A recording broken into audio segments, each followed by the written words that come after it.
छन्दोभ्योऽध्यमृतात् सम्बभूव समेन्द्रो मेधया स्पृणोतु अमृतस्य देवधारणो भूयासम् शरीरं मे विचर्षणम् जिह्वा मे मधुमत्तमा कर्णाभ्यां भूरिविश्रुवम् ब्रह्मणः कोशोऽसि मेधया पिहितः श्रुतं मे गोपाय ॐ शान्तिः शान्तिः शान्तिः।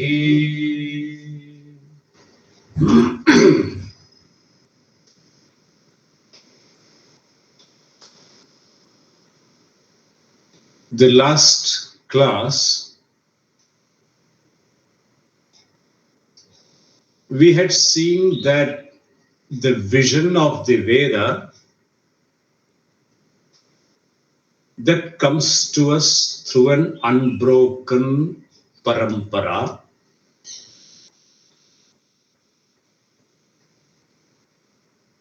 in particular the Vedanta. The vision of the entire Veda and the arrangement by which the vision is to be transferred to the people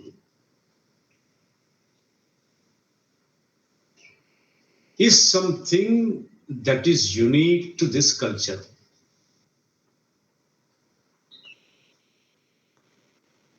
In other civilizational propositions, there is nothing like this.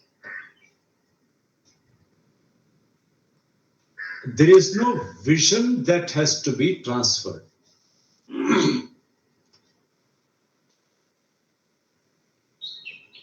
The vision that the Veda has about you,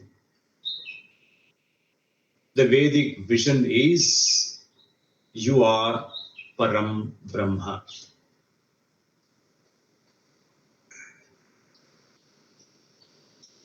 In that sense, the Veda has the last word about you, something that cannot be bettered upon.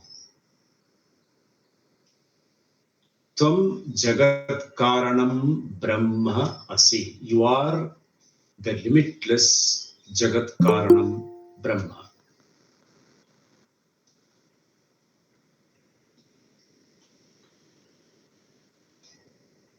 The assumption that you have, the knowledge that you have, which is based upon your experience, and the conclusions drawn thereupon are your unique notions, and these notions need to be re-examined. For a thinking human being, everything should not be avicharya siddham. Although we are endowed with a beautiful intellect, but what happens is the phenomenon of photocopying. Anything given in print, I accept. Anything loudly said, I gladly accept. Something that comes with a visual, I don't question. In fact, I don't question just about everything.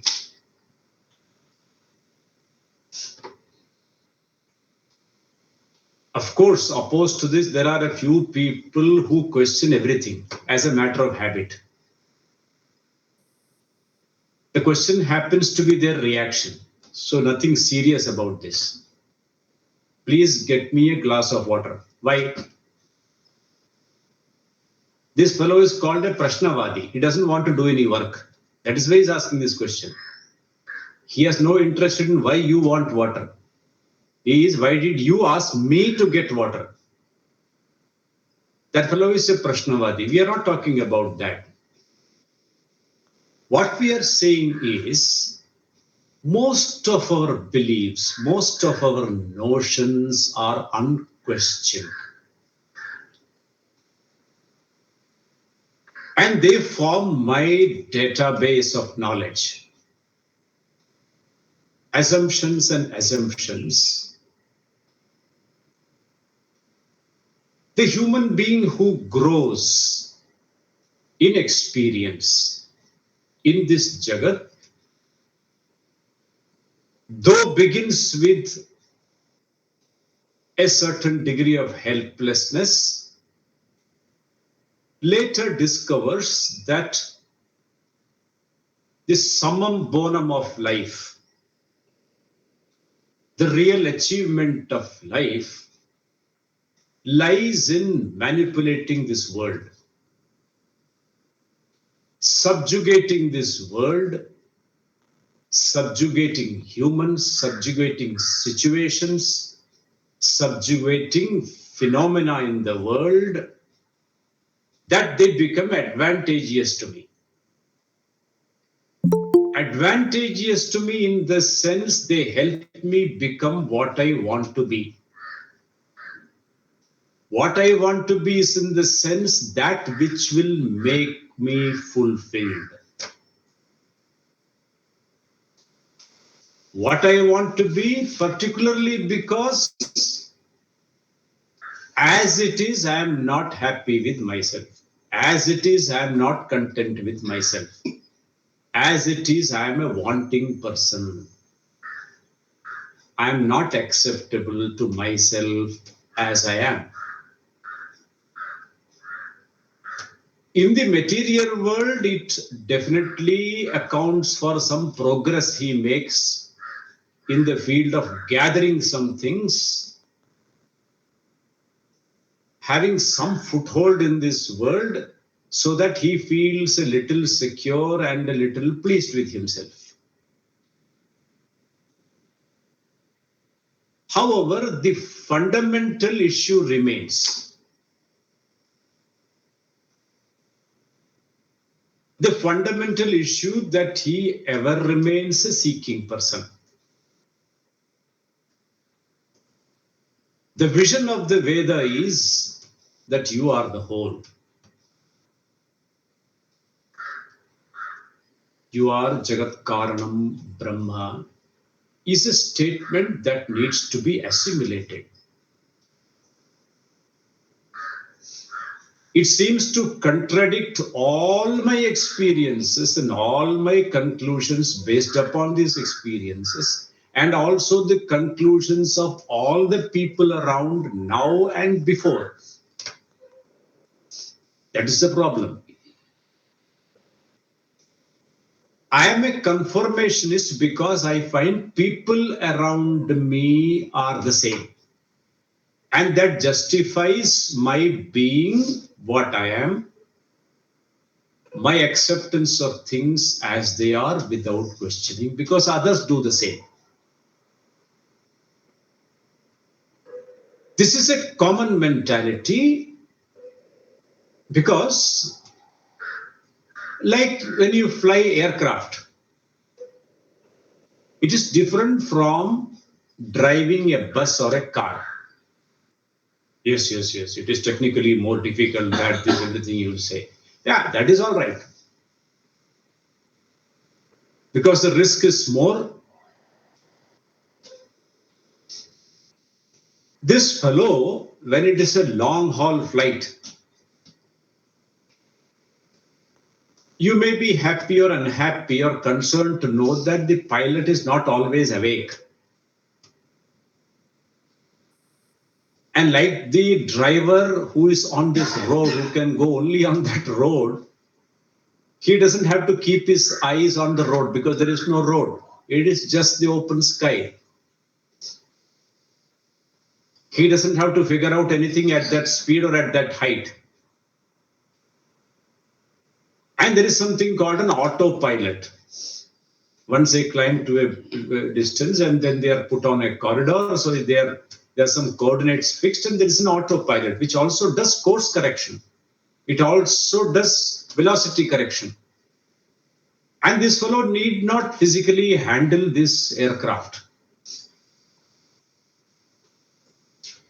And this is necessary because it is humanly impossible to stay on a 13-hour flight or a 10-hour flight or a 9-hour flight constantly looking out of the window. What? For a flying goose? Even if you locate one, you can do nothing. Neither the goose can turn away from you, nor you can be a goose enough to turn away.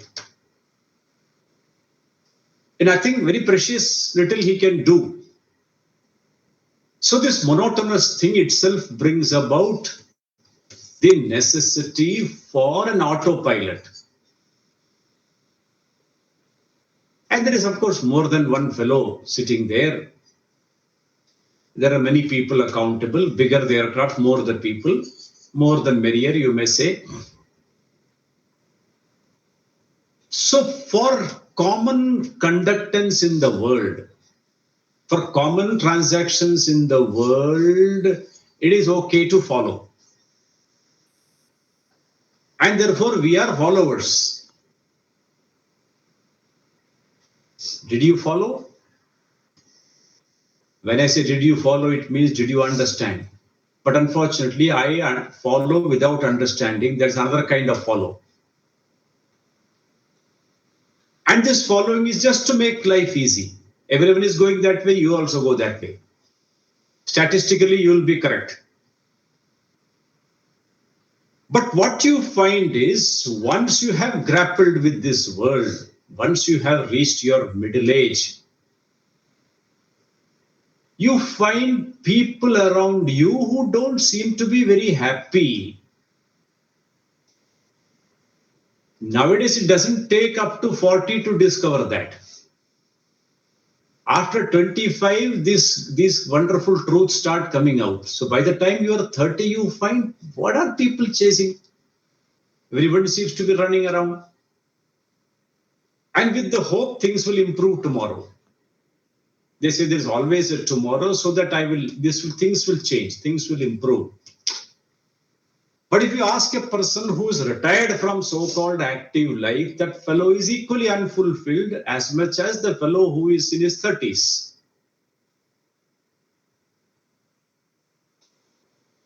There doesn't seem to be an end to this journey.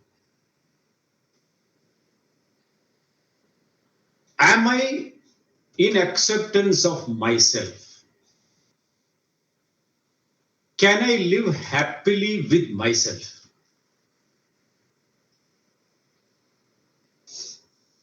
Stay happily with oneself. Be happily with oneself. Other people are a problem. You yourself are a problem. When you are able to live happily with yourself, relatively happily with yourself, this fellow is a different fellow. This one character who can live happily with himself has already achieved something remarkable in this world, and that is called maturity.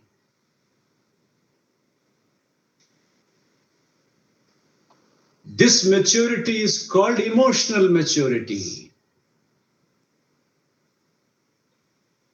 And this is not something which we have been taught. This is not something which we have been taught by any system. The schools are meant to make you employable, that you get some money to hang around in this world, buy the number of ice creams that you want, and have the courage to buy a flat and pay the EMI. You think what you have bought is a flat, but what is the truth is that you are flat. Flat means compressed under the EMIs. When EMIs are there hovering on your head, the question, who am I, doesn't come. It is EMI only. The basic struggles of today are even bigger. At the same time, he wants to enjoy things. What he wants to enjoy is always at the cost of his security. If he enjoys a little more, he finds that his EMI cannot be paid. The EMI is for a house, the house will secure him. When he goes for pleasure, he finds security is waning. When he is spending all the things on security, he is displeased with himself because he can't enjoy himself. Unless he works, he cannot pay. So it is a cycle. And everybody,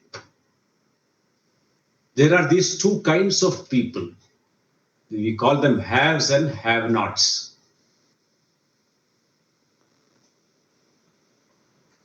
But there is something common between these two people. Common between haves and have-nots.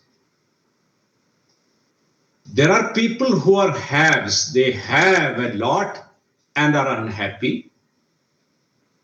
And there are people who don't have and they're unhappy. Unhappiness is the common brotherhood link.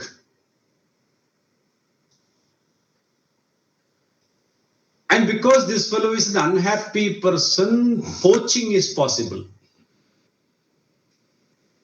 Somebody will say, come here, we will make you happy. This is called poaching. You find an opportunity, you can increase your numbers. You find a slightly disgruntled fellow, he is the right fellow. Catch hold of him, you will have political strength. If there is no reason for unhappiness, tell him why there is reason for unhappiness. This is how the world goes on. That fellow is doing it because in numbers he becomes happy. That fellow is also equally unfulfilled and therefore he is looking for numbers. But when you are level-headed, you look around, people generally are unhappy. And the unhappiness accounts for the fact that he can never win over the world. With all his power under his disposal, with his 5 wonderful senses, the organs of knowledge, the organs of action, with an emotive mind, with an intellectual mind, all this put together, the person finds that he is not up to it. And therefore, often somewhere there is a midlife crisis, someone discovers that there must be something deeper, there must be some other way to deal with this. And this remains a question because he finds everyone else is in the same boat. Everyone else is complaining. Complaints about health, very common. Not seen in very young age, not seen right before middle age. After that, you can always find there are people complaining about health. Very common thing. So some things you accept because it is common, it will be like this. Then there are so many psychological issues, some depressions are there, some anxiety neurosis there, everything is there, and so you refer the fellow to a psychiatrist or a psychologist, and you think that is okay. But at the end of the day, this unfulfilled person is looking for ways to fulfill himself. And there is no fundamental thinking possible because he is in the midst of people who are all the same. So certain degree of resignation comes. This is how it is going to be. I find myself limited in every sense. And the sense of limitation that I have is centered upon the self. This sense of limitation is I am limited by virtue of knowledge and I am limited by virtue of power.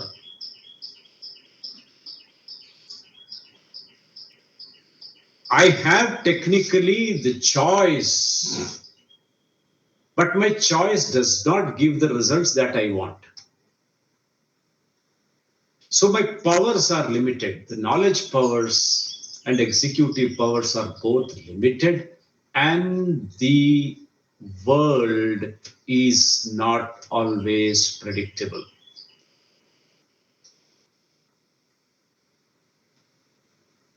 Not only is the outer world not predictable, I am myself not predictable because I am a psychological bundle.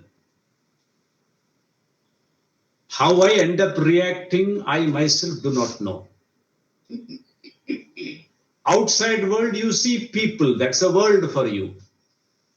And you see from their own reactions, their own ambitions, their own misgivings, their own apprehensions, their own phobias, that there is a makeup within which that fellow is unable to do anything about.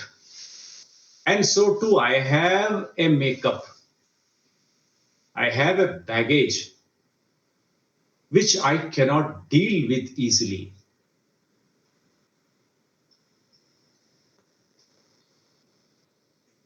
Sooner than later, this person discovers that he is married.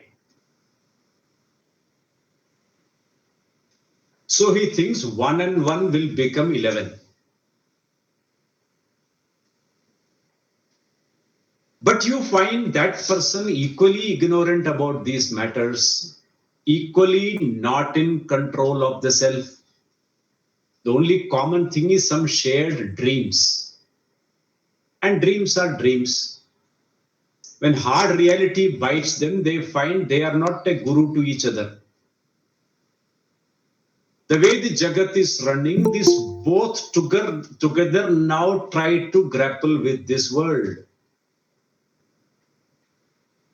The world, you mean people, primarily people.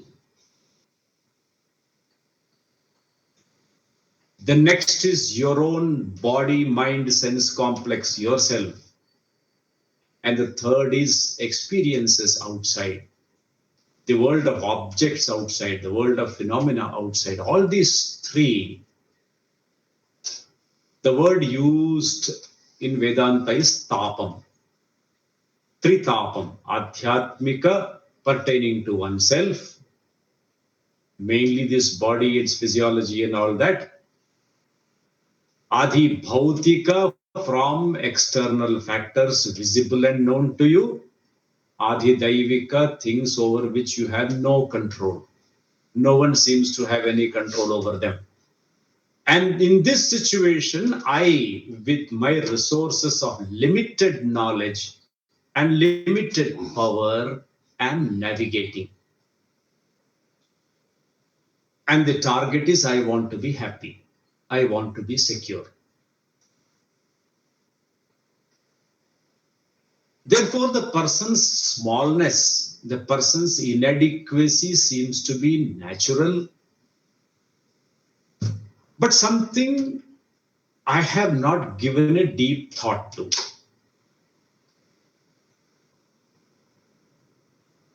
Okay.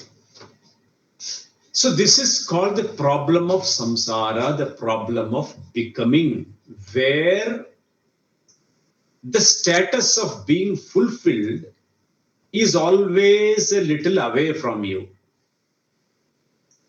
It is always a step in front of you, which you think is achievable. And yet you find that with all these factors put together, not only have I not, but also previous people who have reached many, many years of age more than me, and those who have finished their lifetimes and gone and packed up, have not achieved. If there is that fulfillment point I am looking at, I can also ask statistically how many people have made it. There is this compulsion to sing some success stories because that is that fellow's need. And that is also out of some abhava. He has to say, I am so and so. Do you know I am so and so? Do you know I am so and so? That is another kind of lack which the person is trying to offset by projecting oneself. That is a kind of insecurity. So there is a security for the ego that you want. There is a kind of social security that you want. And this seeking person, still an insecure person. That means there is a fundamental statement about you that you are insecure. In your own perception, you are insecure. So he thinks money will secure him, friends will secure him, society will secure him, power of various kinds in society will secure him. And so he needs to be secured. And therefore, he needs a house, he needs some financial security. All these things are there. And there is ego also needs to be secured. He needs to be respected. He needs to have a self identity. All these are pertaining to insecurity. I need to be known. I need to be endorsed. I need to be validated. All this is insecurity. I cannot be alone. Insecurity. Like a small child which cannot stay without parents, I have overcome just that small child business, but in this world, in this Jagat, I feel I am not secure. So all my activities pertain to securing myself. And the fundamental notion I have is I am insecure. And there is a smallness about me which I am trying to add value from outside in the hope that it will secure me. If one examines this world, examines people and their journeys, you find that it is the same story everywhere. But I have no time to question, because if I start questioning, how will I secure myself? And therefore, I have to also look for ways and means of pleasing myself. That pleasing myself may come in so many ways to so many people. Watching YouTube, watching television, eating some food, watching a cinema, or just people say hanging out. Hanging out means wandering aimlessly in search of some happiness. This is called hanging out. Otherwise, you can go out. Why need you hang out? The word hang shows that you are hanging somewhere. Some fellow leaves the country and goes to Hawaii in search of happiness. The fellow from Hawaii comes to India for happiness. So people are running helter-skelter for happiness. In search of it, fellows from Europe want to come here, and fellows sitting here want to go to Europe. They can experience the temperature, they can see some ice, and then they come back. When they come back, they can translate the pleasure into security. How?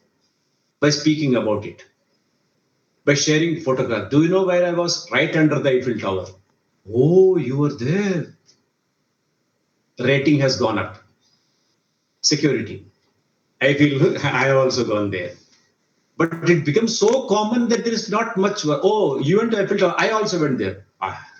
Deflated. So today you should just listen when he says what he says. I went to Kailash Mansuro. Oh, you did? Very nice, very nice. And it is very high, 19,000 feet, there is a pass, etc. Don't tell him you have been there thrice. He'll get into depression. I bought a new car. Never tell him you have a bigger one than that.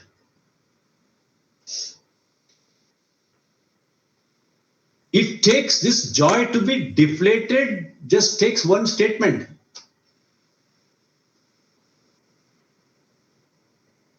All these positive things thinking will vanish. When the fellow sees some reality in front of him, all this vanishes. So you cannot cover it up and cover it up and cover it up. He has reasons to be displeased with himself. So he says, what others do, if I also do, I can validate myself. By spending money, I can get things, more things. I will have more value. I shall be more pleased with myself. But then the entanglement is so much that he cannot manipulate everything. So he says, you don't call all the shots. In fact, very few shots you call. All the time you are shot at by the world. This is called samsara, the problem of samsara, with the Veda recognizes. But it says that the direction that a person puts one's effort, which is called purushartha, what a person is seeking, one needs to examine the seeking itself. The fundamental fact of the seeking needs to be examined.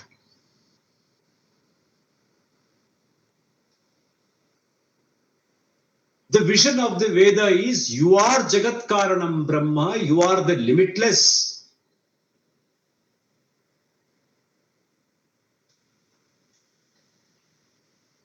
I cannot digest this statement because I am so unfulfilled. This seems like an insult to me. My dear fellow, what you are seeking to be is being free from all limitations. Is that not? You are seeking to be fulfilled, to be happy. Is that not something that is not conditional? You are, in other words, simply seeking to be the limitless.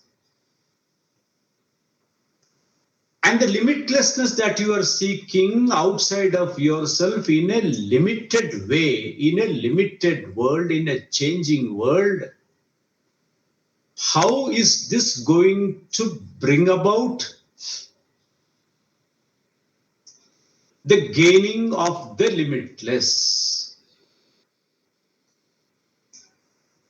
The simple logic is, can any effort in the limited world, in a limited time, produce the limitlessness that you are seeking? The question is not very difficult to answer, because what you are seeking today, what I want, is not what I want tomorrow. That keeps changing. I do not see myself secure even with this, even with that. Everybody is insecure. Huge industrialists, huge big fellows, Fortune 500 fellows are insecure. They start with the premise that money can secure. Absolutely. But then that's not how it works. And he discovers very well that therefore I need more money. He thinks it can still be made up with something finite, with something limitless, limited. And limited plus limited plus limited add a long time for whatever does not make it limitless.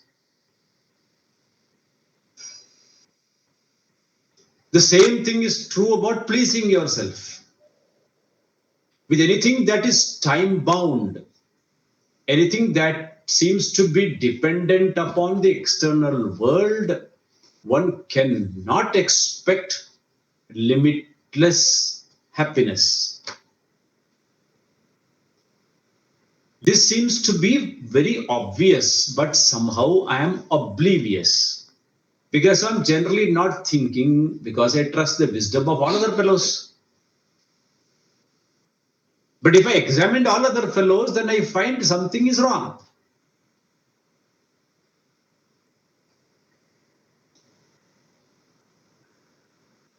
If you are seeking the limitless, is it possible to obtain it through any limited means, if at all? The answer is no.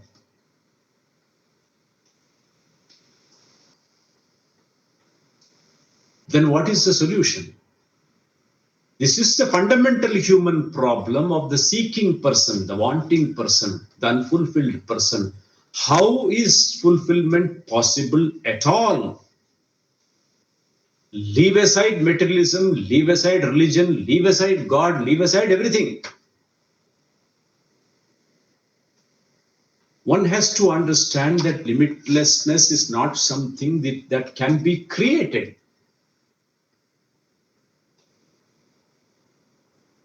But when you examine your struggles, they seem to be directed only in one direction, to seek the limitless.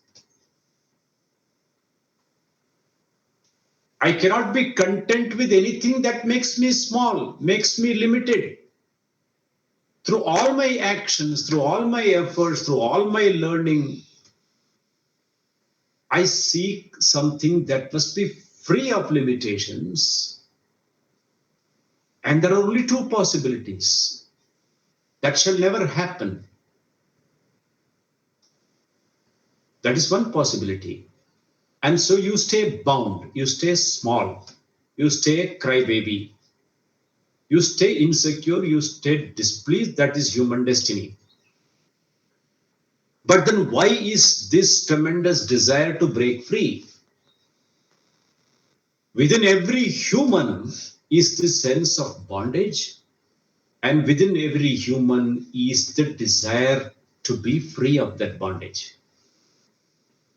This is by default in human nature. If that is so, the Veda says, why do you not explore the other possibility, the only possibility? What if you are already what you want to be? The Veda tells you, you are the limitless. That is the vision of the Veda. The entire thing centers upon this. You are the limitless. You are Brahman. You are the Jagat Karanam. You are not another created, limited creature.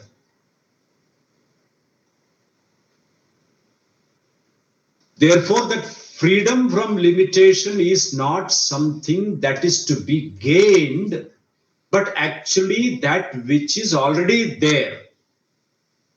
Because limitlessness can never be created, as we have seen. And therefore, the Veda says, you are the limitless. The vision is, you are the limitless. It is not that you shall become the limitless. There is no such possibility. And therefore, the whole exercise lies in knowing this. Therefore, Veda itself, the word means to know. If that is the Vedic vision, it says, Aitad Atma Vidagga Sarvam Tad Brahma Sa Atma Tattvamasi Shveta Keto. It has made a statement about you that you are the whole. I am the Jagat Karanam Brahma. All that is here is none other than myself. Myself as Shuddha Chaitanyam, as consciousness. That is my true nature, and I need to know this. And in that case, every other thing, the knowledge that I am small, is a notion, is an ignorance that needs to be dispelled.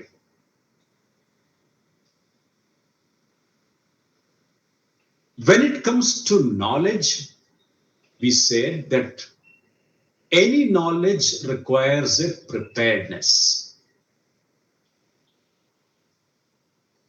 And we spoke that there are two kinds of knowledge.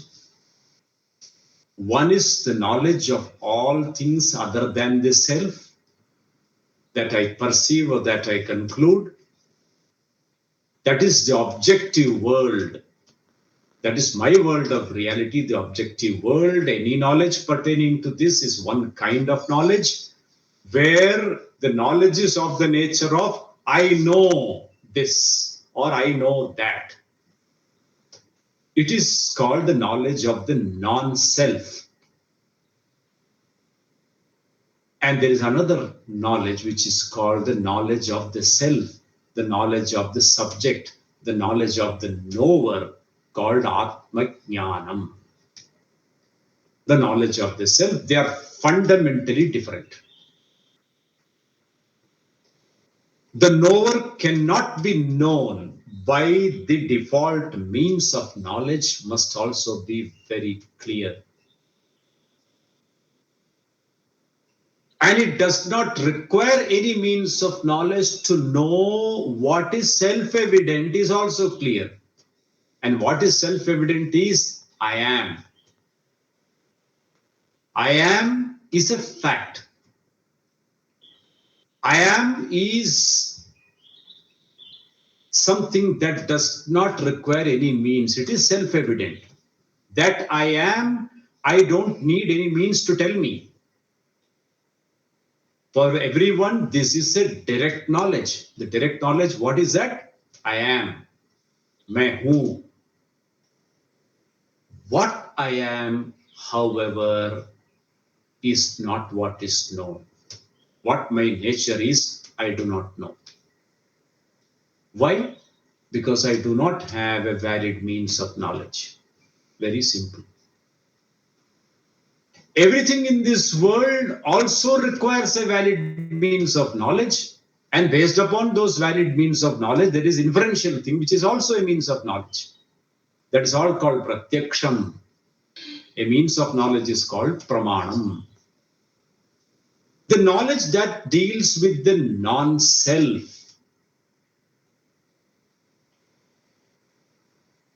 also requires some preparedness, because it is through the mind that you gain this knowledge, and for every field of knowledge there is some preparedness or the other, some pre-qualification necessary.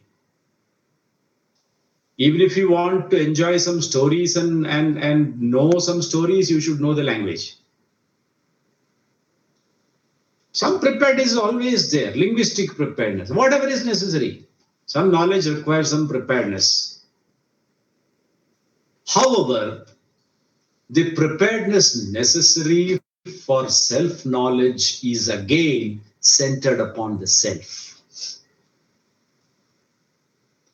And what is that? You need to be at least relatively be at peace with yourself.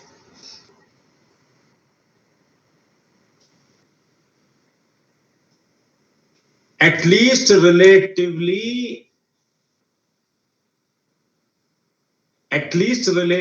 I must be at peace with myself.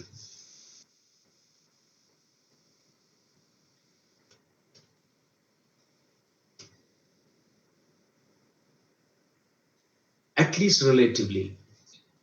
I'm happy with myself, at least relatively. And we said this is emotional maturity. And that emotional maturity is the qualification for the knowledge of the self. The reasons for that we will see. No other field of knowledge requires emotional maturity. There will be technical maturity, the learning of some languages, basic mathematics, basic sciences, basic calculation, or some retention memory. These are basic things which will be required.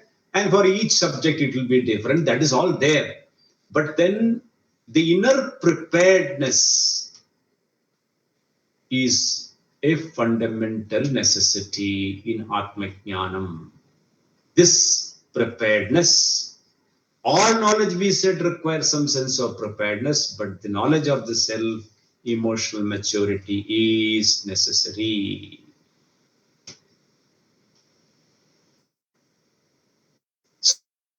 So some acceptance is necessary, that you are able to live happily with yourself in a relative manner is necessary for this. And this is in general terms called dharma. In general terms, this is called dharma. The word dharma, please understand, when we use this as a technical word, what it has come to be today is another matter. Dharma has come to mean religion. And people have come and picked up words like dharma, nirapeksha, and all these things, which is silly and rubbish, utter rank rubbish. At least the language must be very clear and known to us. So dharma, as we see here, is emotional maturity. This is an emotional, mature person. He has got over many conflicts in his life. There are a lot of things in his life which he has been able to settle with emotional maturity. And this emotional maturity is not something that happens by itself. This person has invested in it. It requires an investment to be emotionally mature. It just doesn't. Yesterday he was immature. Today he is mature. It doesn't take place. Nobody can convert anyone into an emotionally mature person also. Maturity in dharma, because dharma is the other side of karma. The other side of karma means the not visible side of karma. The reverse, obverse and reverse. You see one part of the coin, the other you see not.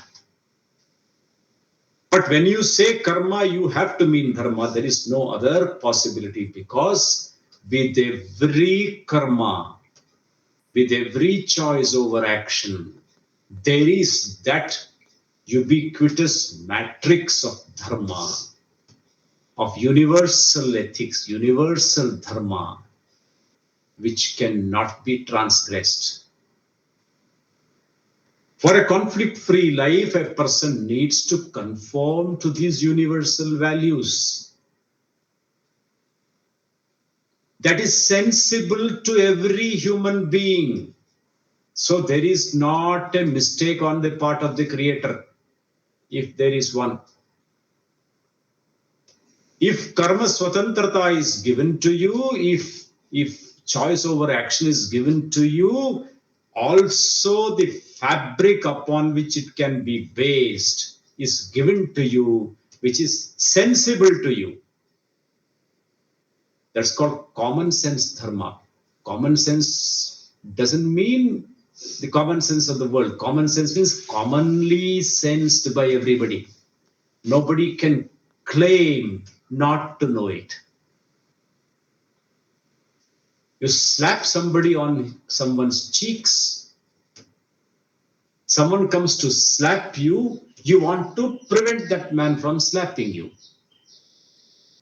You cannot say, I don't know that I'm not supposed to slap that fellow, because you know jolly well that you cannot be slapped yourself because it hurts you. The sense of hurt has the other dimension. If I am hurt, it hurts others. Very naturally understood. Commonly sensing is sense with what I do not want to be done to myself, I do not do to others. This is not a mandate of God. This is a manifestation. It is there in nature. Upon this only the choice over action is based. That matrix is ever available. The more sensitive I am, the more acutely aware I am of this matrix. And the greater awareness of this and the greater alignment of my choice over action makes me more mature. And therefore, maturity also implies self-control automatically. Maturity also implies that gaining maturity is an aim in my life. Therefore, for this person, dharma becomes an important purushartha, an end to be achieved. Like a person is able to understand, I need to secure myself and I need to please myself, he understands now by culturing himself that he needs to have dharma as a standalone end, that he needs to align with dharma if he is to be free of conflicts. So that relative peace, that relative happy living with oneself requires a resolution of all these things. and they are all right inside you. And therefore, emotional maturity remains the first and foremost qualification, preparedness for this Brahma Vidya.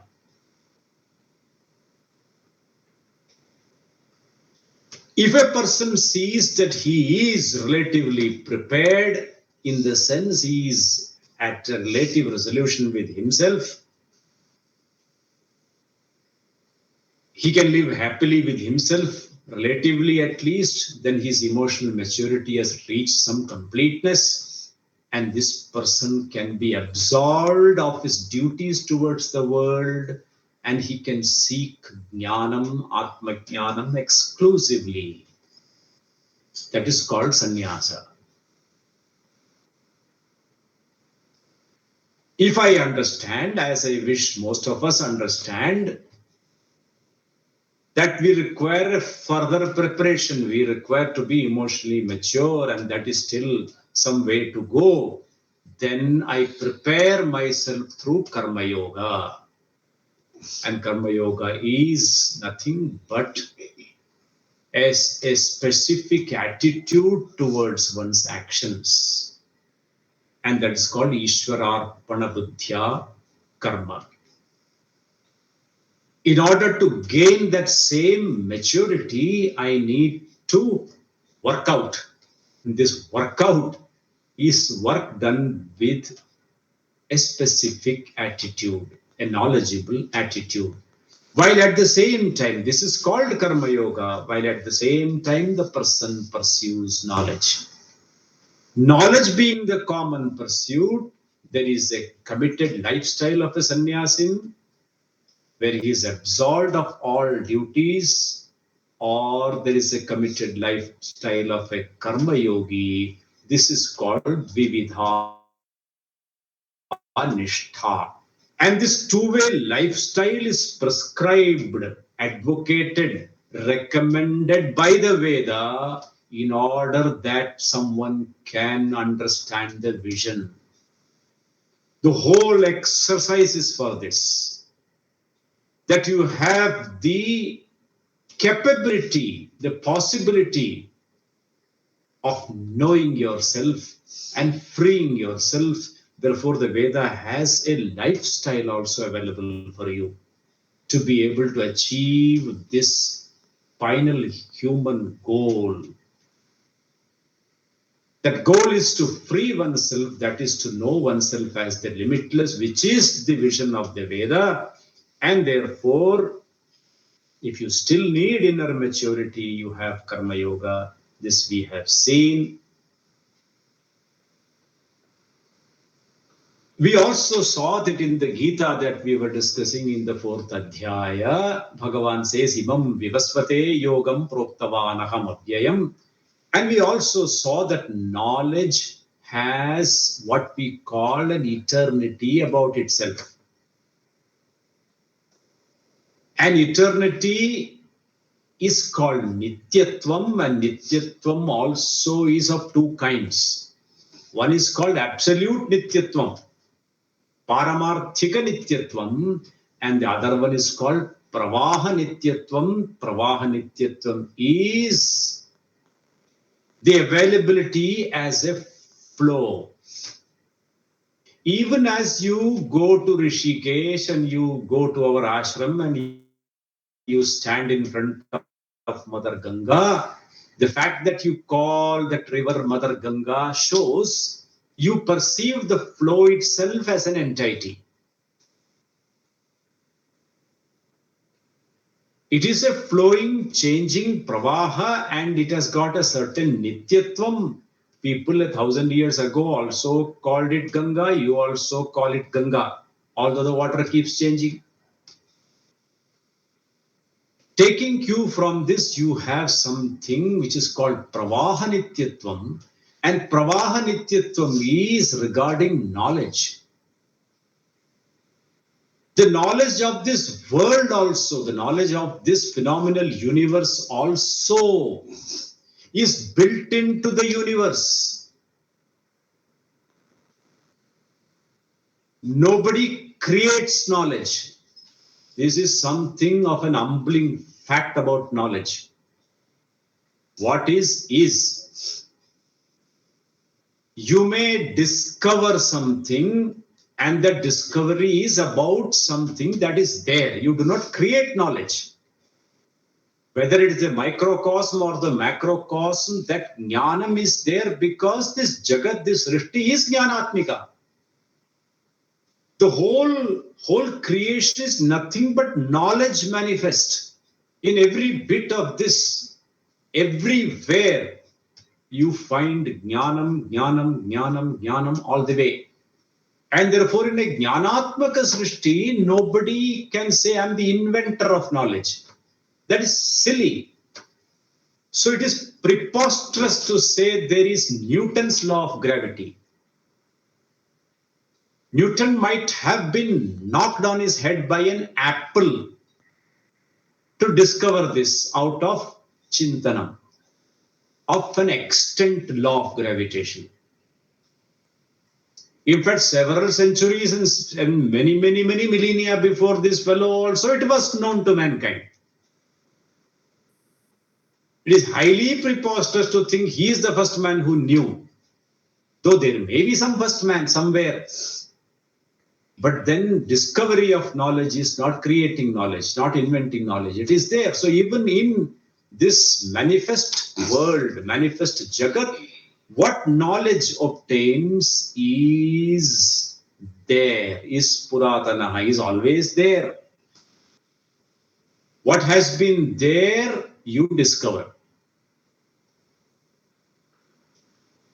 And about the knowledge of the Veda, when we say the Veda is also nityaha, nityam, and this Veda has got pravaha nityatvam. Pravaha nityatvam means even as the jnanam is available, with every manifestation, this jnanam to know is also available. Veda as a body of knowledge also is available similarly. With every srishti manifesting in any cycle, from its manifestation to its unmanifestation, it comes up every time. And this coming up every time, this availability every time is again no human authorship. That's why it's called apaurusheyam. Apaurusheyam Veda. And apaurusheyam Veda as a body of knowledge manifests with every srishti. And therefore we say Ishvara is the author. Ishvara alone is the author. That is the way you say. And since it is available from every manifestation to the next manifestation, it is called pravaha nityam. It is relatively eternal. It is not paramarthika nityatvam. It's not absolute nityatvam. Remember this.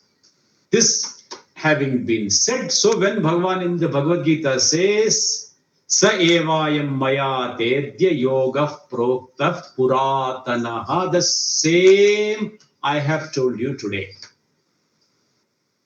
So Bhagavad Gita is not something new, something that has been started by Krishna. And we said last time that even if Krishna were not there, Vyasa could have given you all these things in the same manner. Because Vyasa knew, who would know better than Vyasa the vision of the Veda? And therefore, Vyasa, who actually put these into words, into this metrical form, also would have given you anyway. Because all that is mentioned in the Upanishad is in a form as an essence given in the Bhagavad Gita. So when he says sa eva, I am sa eva puratanaha, that is proktaha, this yoga I have taught to you today. So this pravaha I have taught you, this Jnanam, this Atma Jnana Pravaham, like a parampara of teachers have done. So Arjuna, I have given this. Okay. Now, I also mentioned that whenever we talk of some revealed knowledge, mind you, what we are talking is what we said the last time. It is only repeating myself for you. Revealed knowledge again is of two kinds. This also we mentioned. One, while all others are of a nature requiring you to, number one, believe in it, believe in something, and number two, and it holds out some kind of a promise. And that promise is relevant to an afterlife. It's a revealed knowledge and is revealed to you. But it requires that you believe in something. And number two, it holds out a promise for an afterlife. After you die, then begins the next story. Okay? That is one kind. We are not dealing with that. So here the knowledge is I am the whole.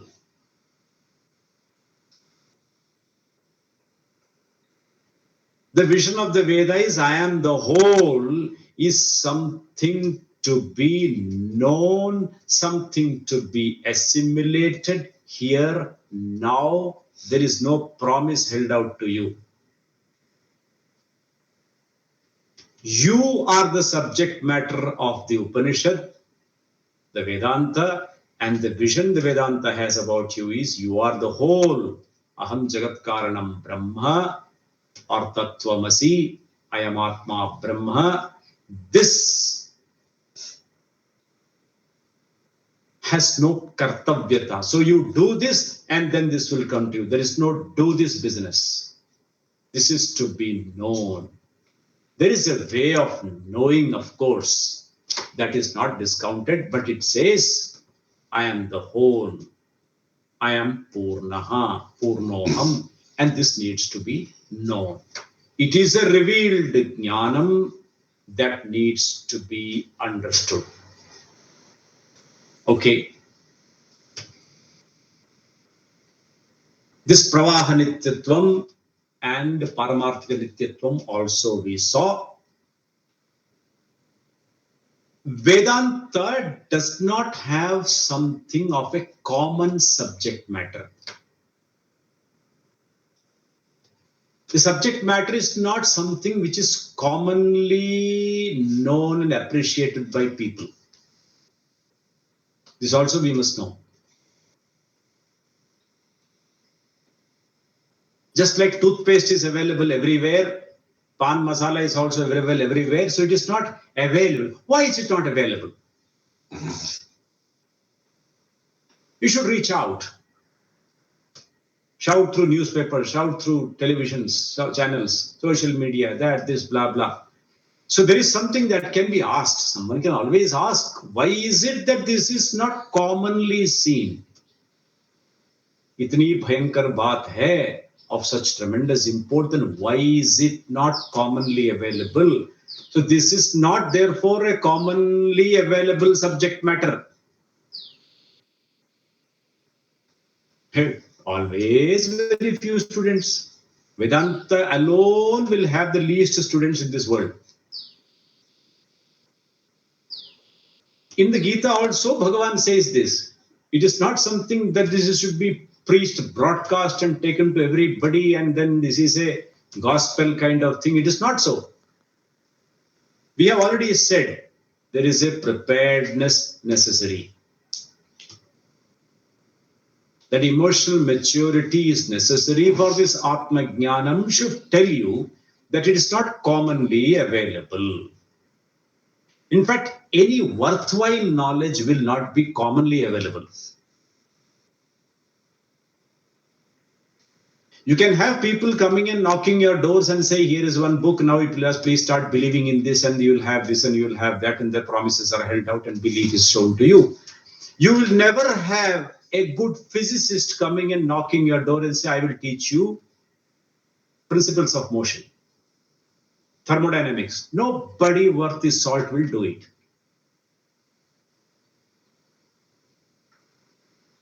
If they want to sell something, they will come. That's marketing people. So whenever you see the other party, whenever you see marketing going on, you have to understand there's more the need of the fellow who is marketing than your need. That's why there has to be an advertisement. And that is the very reason why you miss government notices. Today is the last date for submitting these forms. You miss this. But you always see what cake you should have, what kind of pizzas are available. Somebody is selling this. That fellow's felt need, not yours. He converts that into your need. This is mouth-watering, this is tasty, this is spicy, this is this. He has to use adjectives, he has to use visuals. Last date for filing returns. There will be a small corner notice by the Central Board of Direct Taxation, and you always miss it and pay fine. Look at that. जिसको गरज है वो चिल्ला चिल्ला के बोलेगा. The thing is, whenever it's a respectable field of knowledge, it will not have such common takers. While there is definitely some need that people should come to know, some awareness must be available, but there ends the matter. So you should know where physics is taught. You can go to the university and you can qualify yourself and learn if you want. Everyone has to learn physics, come what may. No one can say this. That's not possible also. Because everyone is not prepared.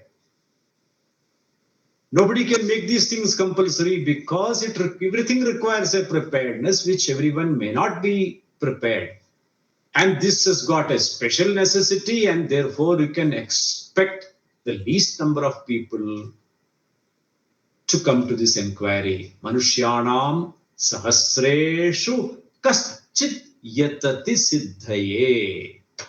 This is there in the Bhagwad Gita. Bhagavan tells him. So now, Arjuna, you are so excited, don't start preaching it around. Because you can be very excited about some things. Wow, I am the whole. Come here, Bhafna sir. Do you know I am the whole? You are also whole? Yeah. Both of us are wholes. Wholes. The adhara for this, the person who needs to know must be emotionally mature. That's why it is said. So he's not a very excited creature. So number one, it's not a common subject matter. The subject matter normally pertains to the world. Therefore, it's not a common subject matter. It is away from public because of two possible reasons. One thing is people are not generally interested.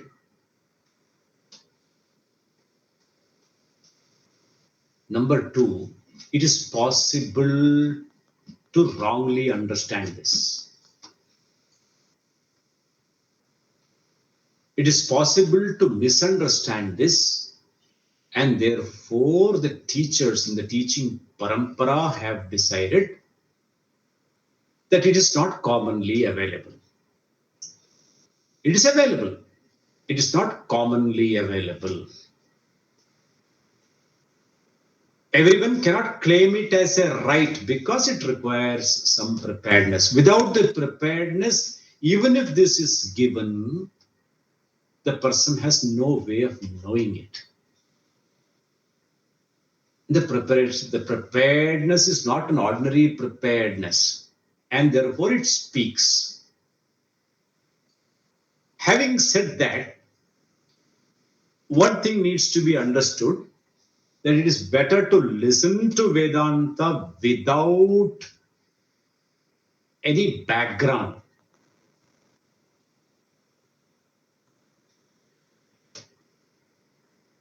Without background music, which I bring with myself. from here and there. Otherwise, the recasting becomes a very big project. You already come with some notions and understandings and all these things. It takes a heaven of a time to get rid of all that, demolish all that, because those things are so intimately tied up with your self. They are centered, that knowledge is centered upon the self. That becomes a part of your identity. You're belonging to a group and all these things, because that person, it amounts to be a demolition for that fellow. That is why it requires a certain degree of maturity. That means you are available and ready to question. That capacity you have. Otherwise, you come with a background, you already know what meditation is. Then your only question is, as you see in Sri Ramakrishna Vacharamrita, you find many people, Ishwar Sakar hote hain, Nirakar hote hain. God is without form or with form.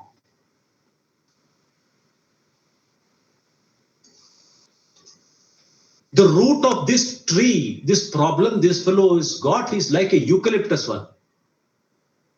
It goes to Patala Loka. You have to uproot that, because you can't answer this fellow. Anything you say, you are in trouble, because this fellow will immediately misunderstand.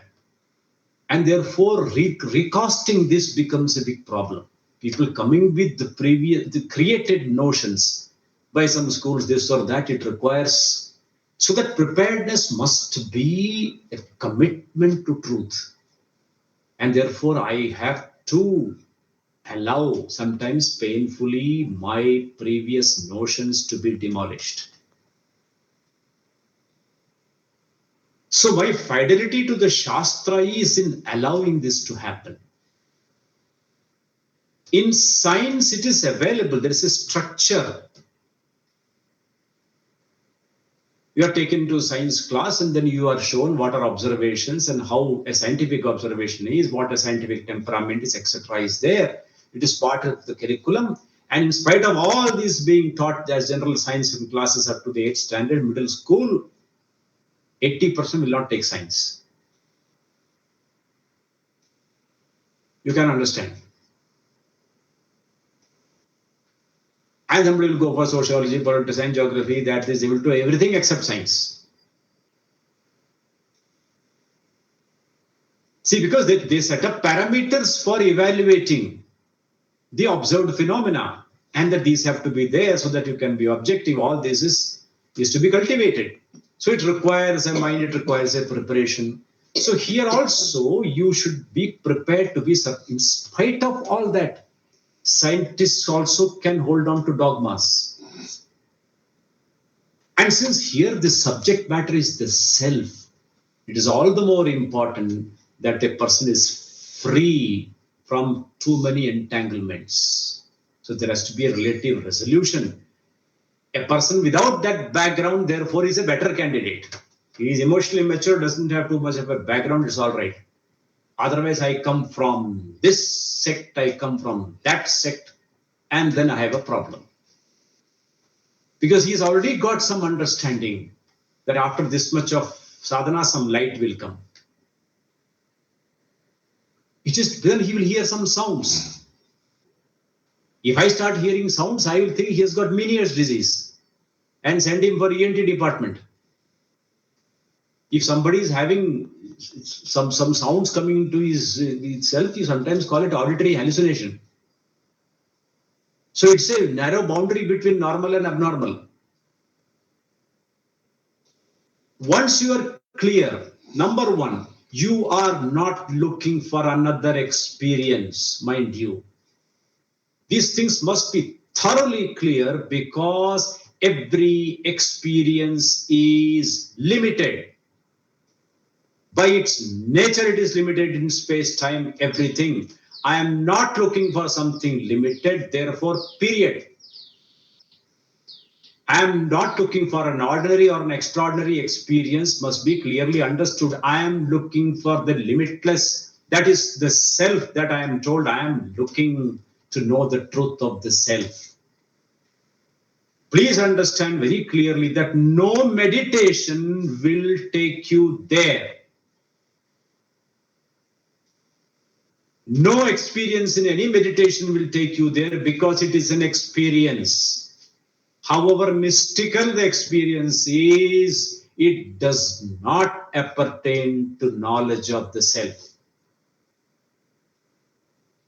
Meditation is useless? Don't say that. Meditation is a wonderful method to prepare the mind because you need a contemplative mind. You need a meditative mind. Meditation is not a means for knowledge. We should be crystal clear about these things.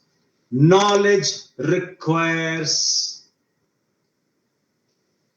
a valid means of knowledge. Like color and form and light require the eyes as a means of knowledge, so too knowledge must have a valid means. Meditation is not a means of knowledge. So as a means of knowledge, no. What we are looking at is to assimilate an equation that has been told to me, that the Vedanta expounds. It reveals to me that I am the limitless that has to be known. These are some things, therefore, there are people who are used to that meditation, this one, that one, that's all right. In knowing the Satyam about yourself, meditation doesn't take you there. Then why is there is a Dhyana Yoga in the Bhagwad Gita? So there is a preparatory meditation. Thank you. Okay. Having come to this, how do I know? The next question should be naturally, how do I know? Know what? The Jagat we have seen, so how do we have Atma Jnanam? The vision of the Veda, how am I to have this? You have simply said Veda says, Aham Jagat Karanam Brahma Asmi. Veda says, when I say, it is a Vedanta that says. And Vedanta is the final essence portion of the Vedas or the minuscule portion of the Vedas. But it carries the entire Vedic vision. Up until the Upanishad, it is all full of kartavyata. It is all to do with karma. It is karmatmakam. Once you come to the Upanishad, the entire subject matter changes. Then you are the subject matter. Atindriya Vishayeshu Veda Pramanam, what is not the subject matter of the Pratyaksha and Anumana Pramanam is the subject matter of the Veda. That is all right. But then the most of the Veda, up till you come to the Upanishad, the subject matter deals with a kartavyata. Kartavyata is, it is actionable knowledge. There is something to be done. And the knowledge pertains to that which is obtained when something is done. So major portion of the Veda talks about cause and effect relationships. And the connection between this cause and effect relationship is not possible to be apprehended through the available means of knowledge. However, when you come to the Upanishad, it tells you that any cause and effect has one limitation, and that is, it is limited.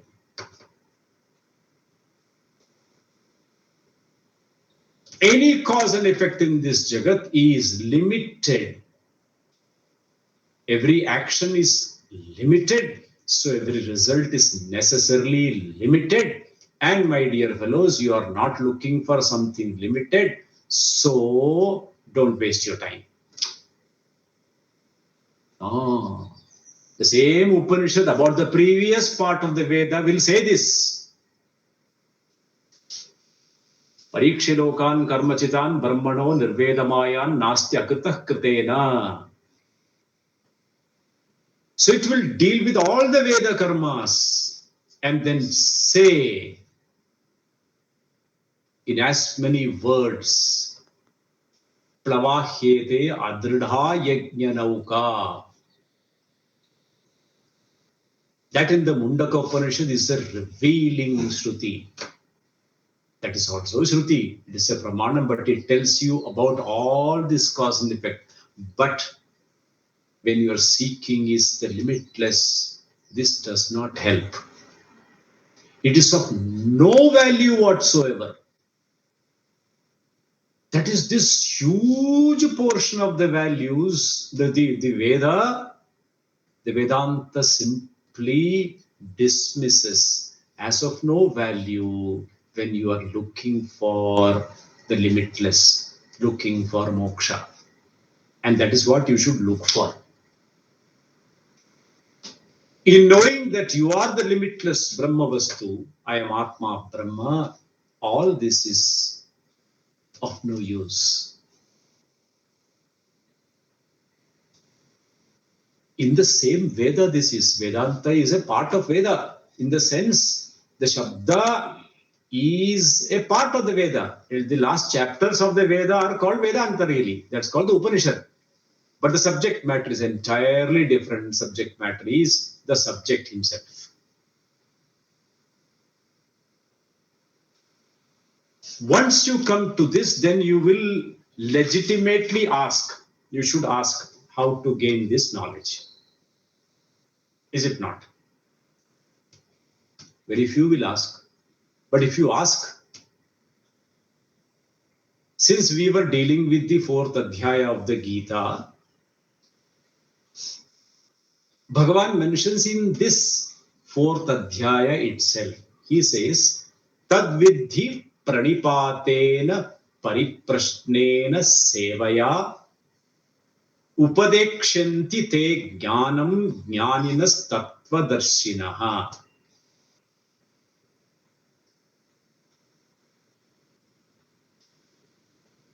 This Atma Jnanam, the knowledge of the self, tad pranipatena vidhi, pariprashnena vidhi, sevaya vidhi. The implication is it is not a subject of the station of life. How you come to this knowledge, or when you come to this knowledge, is not conditional upon all those things which require some action. Anything that is action oriented, even any bit of knowledge that is action oriented, will have a qualification which has some stipulations in terms of station of life, of time.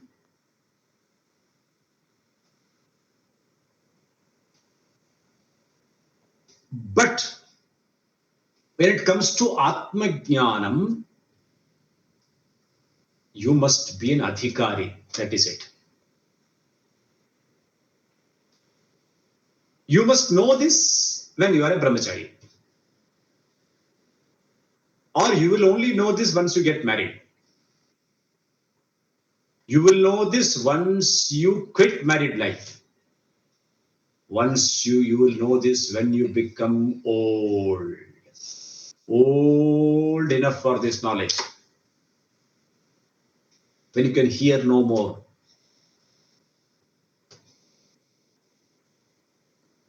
The questions pertaining to Vedanta should be asked only in the morning with a fresh mind. It must only be asked in an ashrama, in a gurukulam.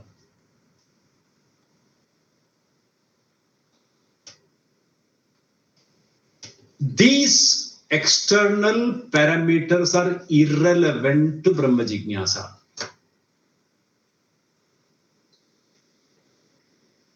These are irrelevant to Brahma Jignasa. What you should be a male, you should be a female, you should be a Hindu or a Christian or a Muslim or a Zoroastrian, whatever. None of these things are of any consequence when it comes to seeking this knowledge. The time of the day and night, nothing is there. You ask when you are ready to ask. In fact, you will ask only when you are ready to ask.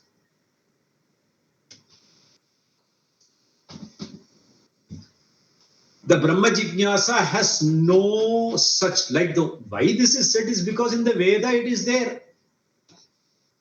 So many yajna, so many things are stipulated. So much kartavyata is there, iti kartavyata. Here, nothing of that sort. Only with dhoti there can be a Brahma Jnanam. With jeans, it cannot be there. When you have jata, you have jnanam. When you have shaven head, you don't have jnanam. No such thing to do with any of these external embellishments or considerations is anywhere on the platform of the Yogyata for Brahma Vidya. Arjuna could be taught in the middle of a battlefield. There is where he announced Shishyasteham Shadhimam Tvam Prapannam. What can Bhagavan do? Come, Arjuna, let's go and sit under a banyan tree. No. Here, right here, I stand and you sit. What a way to teach. The teacher stood and the student sat down. When you are ready means when you are an adhikari. The adhikari word is very important. The preparedness which we spoke about is very important. So adhikari is a qualified person, is a matured emotionally person who is ready to understand the importance. What importance? The paramount importance of the end. That is the Purushartha called moksha.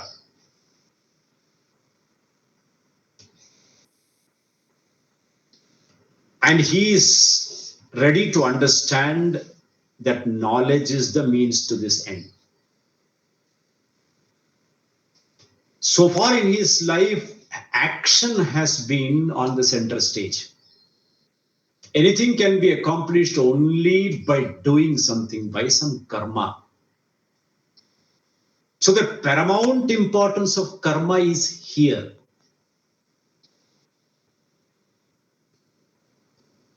For the first time in his life, the modus changes because one discovers that Jnanam is not Purushatantram. Knowledge is not conditional upon the will of the person.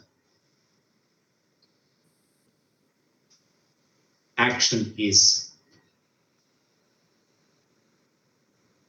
Karma is Purushatantram, subject to will. Jnanam is not Purushatantram.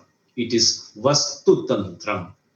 Vastutantram is, it is true to the object of knowledge. In his seeking, in his effort, he has to come to terms with one thing. Here, unlike whatever he has had previously, even previously, if he sought some knowledge, it is some actionable knowledge. He learned how gulab payasam is made from his teacher, who was a housewife, and then put it together and made it. That is called iti kartavyata. So the fulfillment of that kind of knowledge is in the making of it. And what is made is not fulfilled until it is eaten. It culminates in an experience. You understand, that is all we have been used to in this Jagat. We have been dealing with action, which is actionable because of some knowledge that is given to me. I understand that and I put it to action. So there is something, some understanding of the theory and practical. I have heard this Vedanta and I must put it into action. One has to be prepared to get free of this conditioning. Therefore, the preparedness is ready to understand the importance or the paramount importance of seeking to be free from limitations. Moksha becoming a real Purushartha for the person. He is really seeking to be free from this. One, and number two, that knowledge is the only means to this. Assimilation alone is necessary. It requires a preparation. And whatever is the preparation, I am ready for it. I am prepared for the preparation. This readiness is necessary. So, the very first thing happens to be the need to be a jnana yogya. Knowledge will take place when the conditions knowledge are fulfilled. It will take place without your consent, in spite of you, in spite of your resistance. Knowledge will take place.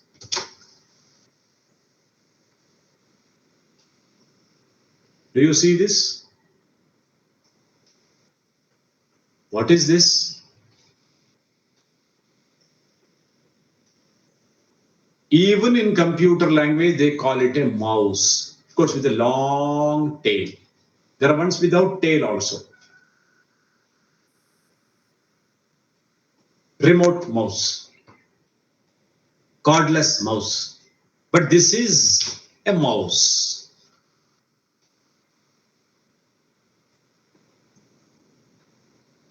Now tell me, if I ever say, I will not, if I ever say, please look at this banana, you will say, हमको बेवकूफ मत बनाना.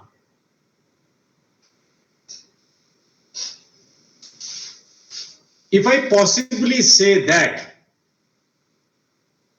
Guruji ने कहा है, it must be a banana. I believe in you. Does not work. Your eyes tell you, not this is a mouse. Esha mausaha. That is it. Guruji or Guruji's father. Mouse remains a mouse. Just because it is, unless I become a magician and turn it into a rabbit and all, that is sleight of hand. That is not what we are talking about. Your eyes, when they perceive this object, the knowledge that dawns here ensures that your will is suspended. The knowledge does not leave this perception to choice. You get this point? You cannot choose between a banana and a mouse. It does not offer. This is called Vastu Tantram Jnanam. It is true to the object of knowledge. That is how a pramanam is. The knowledge that is pramanajanyam, that is through a means, a valid means of knowledge, is not open to will. It is not manipulable by any will. This is a fundamental fact that needs to be understood. And since my will is automatically suspended when a Mula Pramanam operates, when a default Pramanam operates, it is natural. The will is suspended, I know what the object is. It's a complex process inside, but the Pramanam, the means of knowledge, will be true. If it is well lit, the object is well lit, the conditions to the Pramanam are fulfilled, my eyes are okay, and there is no refractory defect, the brain is also all right. This whole Antarendriya, Bahyendriya, everything is okay. This mouse is seen as a mouse. When there is less light and a pajama is hanging there, moving in the wind, you can see a ghost. Conditions are not fulfilled for the Pramanam. Then you start all these superimpositions yourself. But when conditions to the Pramanam are fulfilled, which must be for knowledge to take place. Knowledge doesn't seek your permission. It is vastu tantram, honestly honest, true to the object of knowledge. Any pramanam must be like that.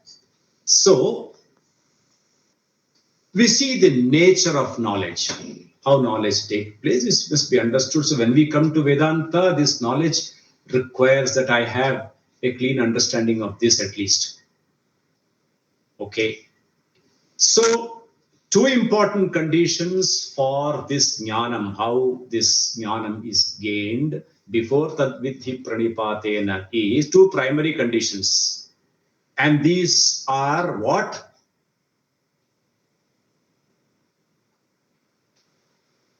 You must be a jnana yogya. First condition.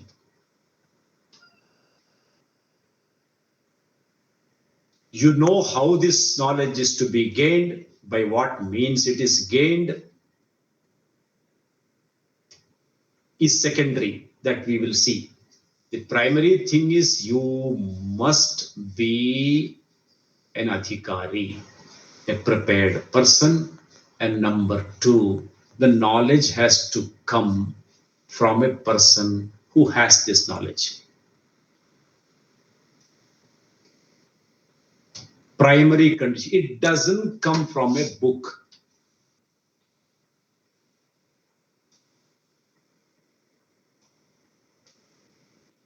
Tadvidhi pranipatena pariprashnena sevaya.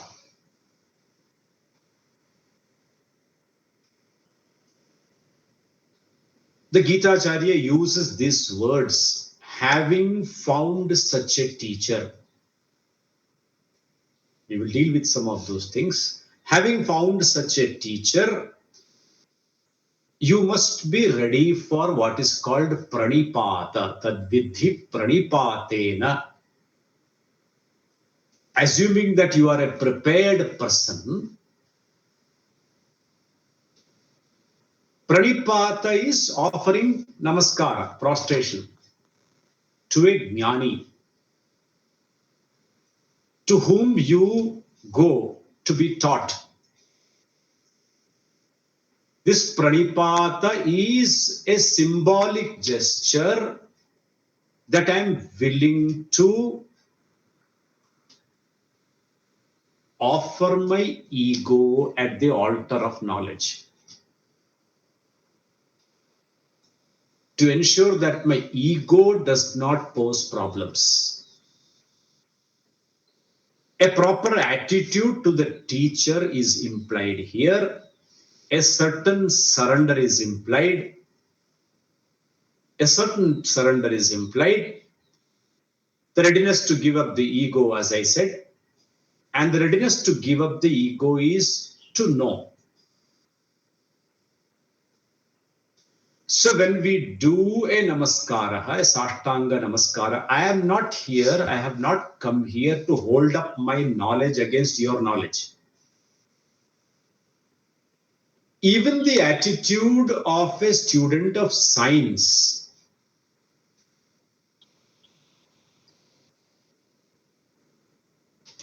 when some principles of science are being taught, principles of biology or chemistry, etc., is taught, this young Vatu, this young boy, has a certain willingness to learn. He does not resist that knowledge. Resistance to knowledge comes from either one's own ego or it comes from a previous knowledge. You get the point? This little fellow is not subject to ego. So science, the boy is learning, little boy is learning, the teacher is knowledgeable, and therefore this person has a certain shraddha. And the shraddha is giving the benefit of doubt to the teacher. Even in science where there is an external means of knowledge, here there is no external means of knowledge. By mean that default means of knowledge. Here the teacher has to use the pramanam. The Upanishad pramanam is used by the teacher, and therefore there must be a willingness to see. The readiness to see must be the readiness to give benefit of doubt to the teacher, because there is a process by which one sees. This is an entirely new subject matter where a person cannot hold any opinions. He does not know his nature. This Upanishad reveals his nature to himself, and therefore there is a patience, a dhairyam necessary. If the eyes were to see themselves, the eye is an instrument to see, except it doesn't see itself.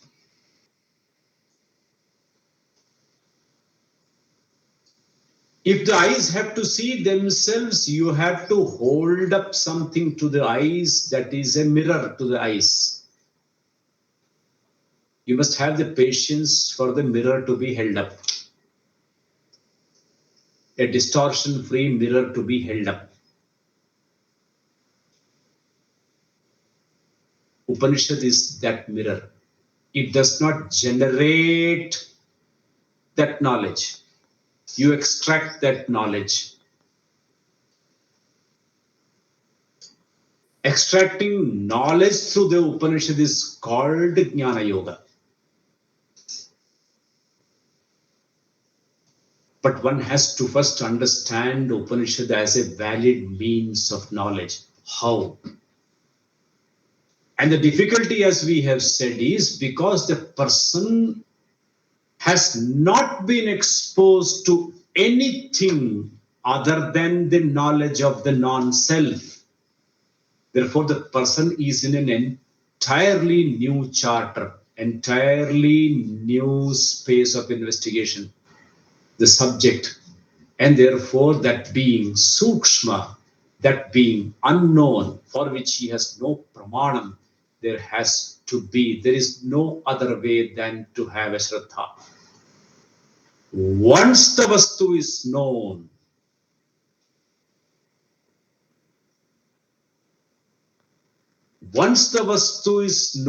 you are a jnani. But until then, pending understanding, there is shraddha. So the willingness of this means of knowledge, the Shabda Pramanam, this person has a certain shraddha, which is indicated by the word pranipatena pariprashnena sevaya. Pariprashna is appropriate questions. Questions that will dispel my ignorance. Questions that are not meant to validate myself. Questions that are not meant to assert myself. The questions that are genuine.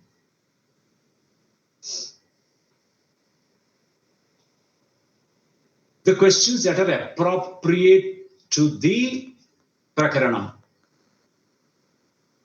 And at the same time have enough dhairya, because once this is being constructed, some things will reveal themselves in time. So one must have the requisite dhairya to hold on.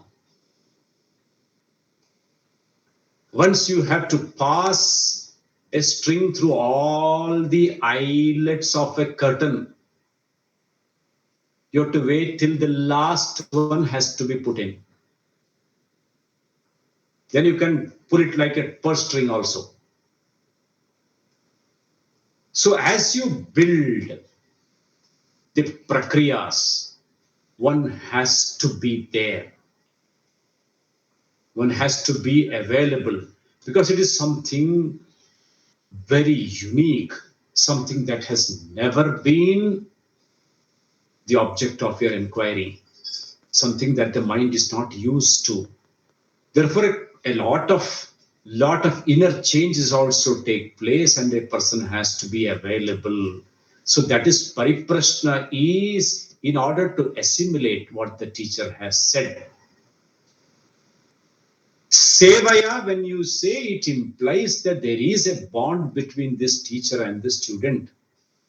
The Guru Shishya bond that is here is also of an extraordinary importance.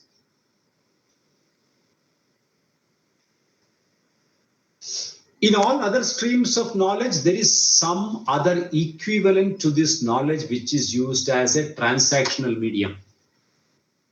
There will be some fees. There will be something with which the person feels that I have done my lot. I have done my bit. It is a give and take. This equation does not exist here because it's only one way.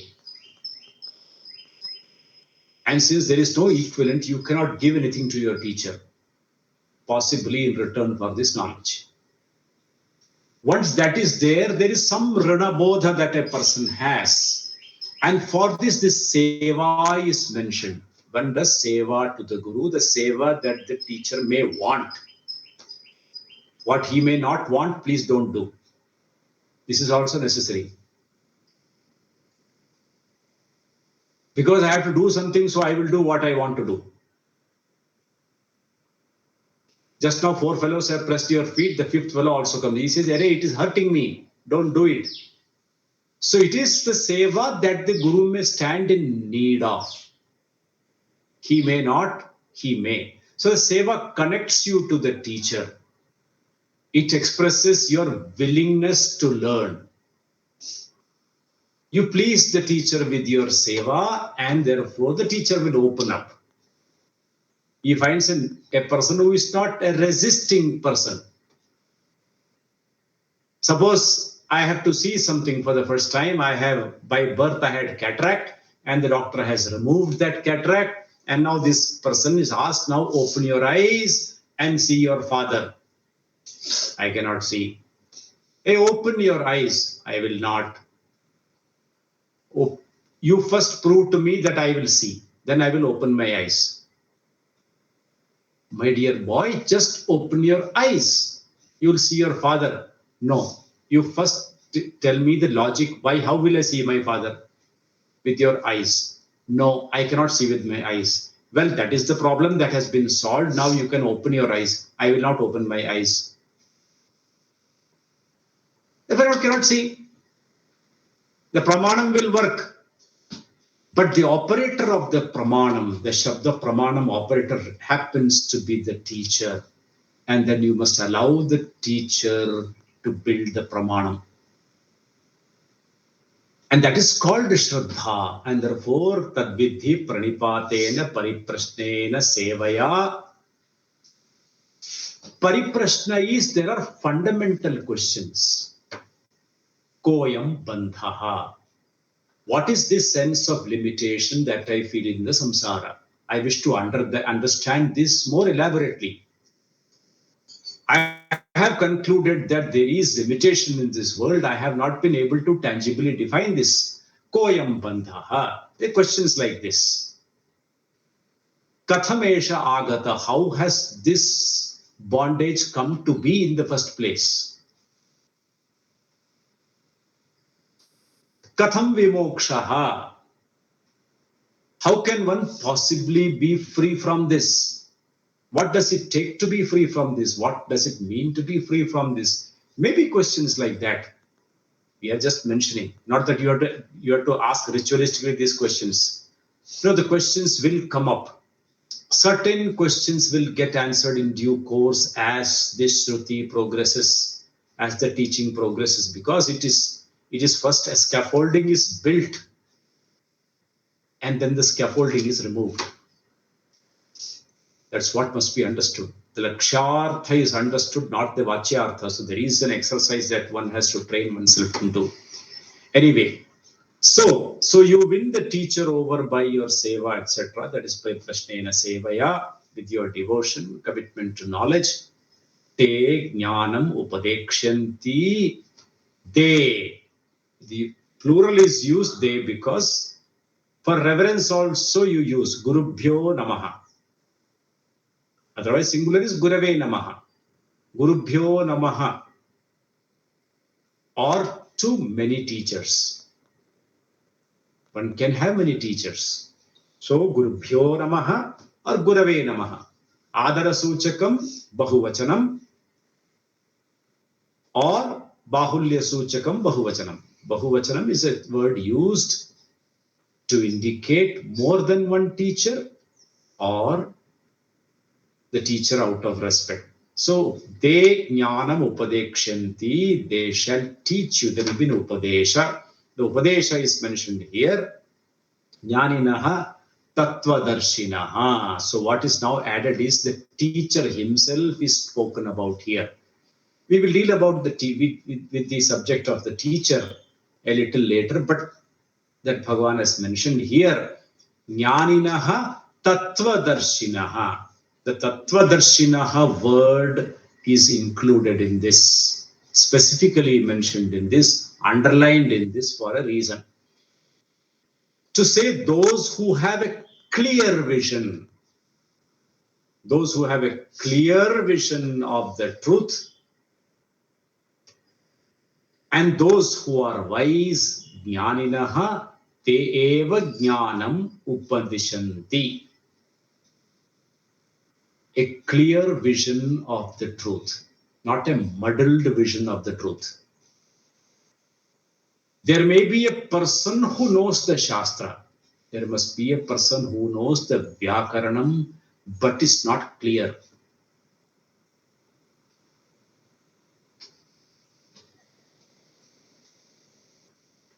Having been themselves exposed to the teaching methodology, they know the teaching, they know the logic, the Shruti's logic, how it is used. So there is a particular way.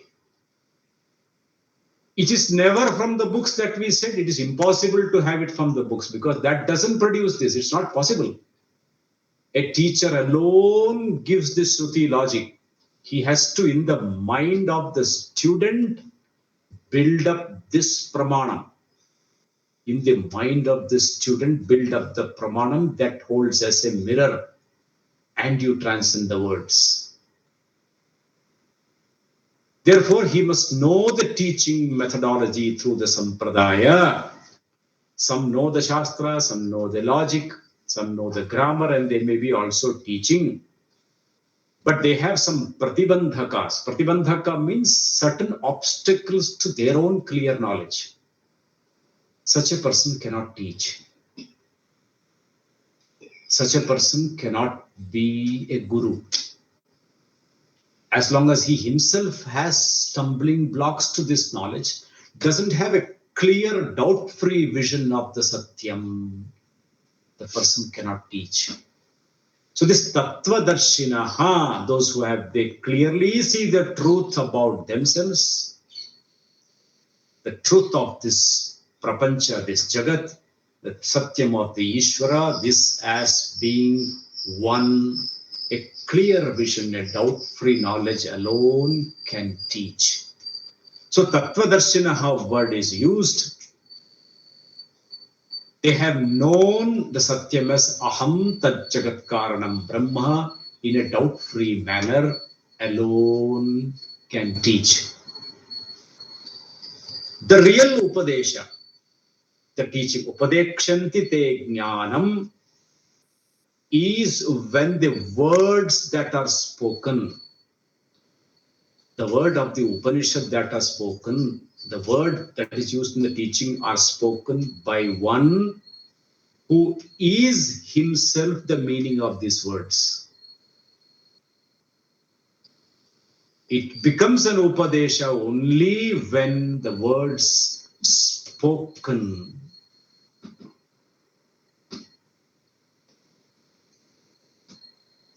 are by one who is the very meaning of the word spoken.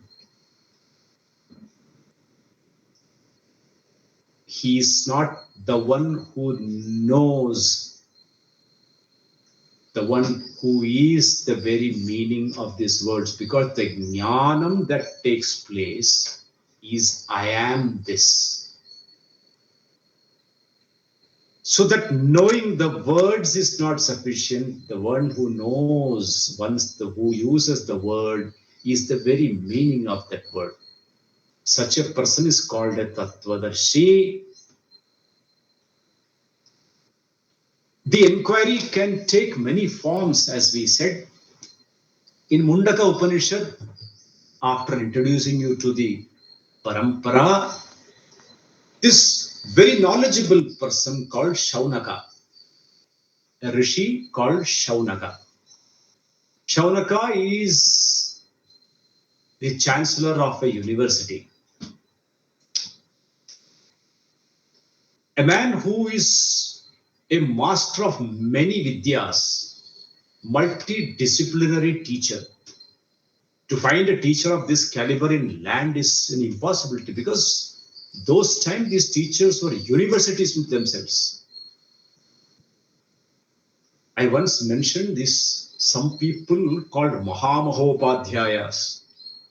There are Upadhyayas, there are Mahopadhyayas, and there are Mahamahopadhyayas.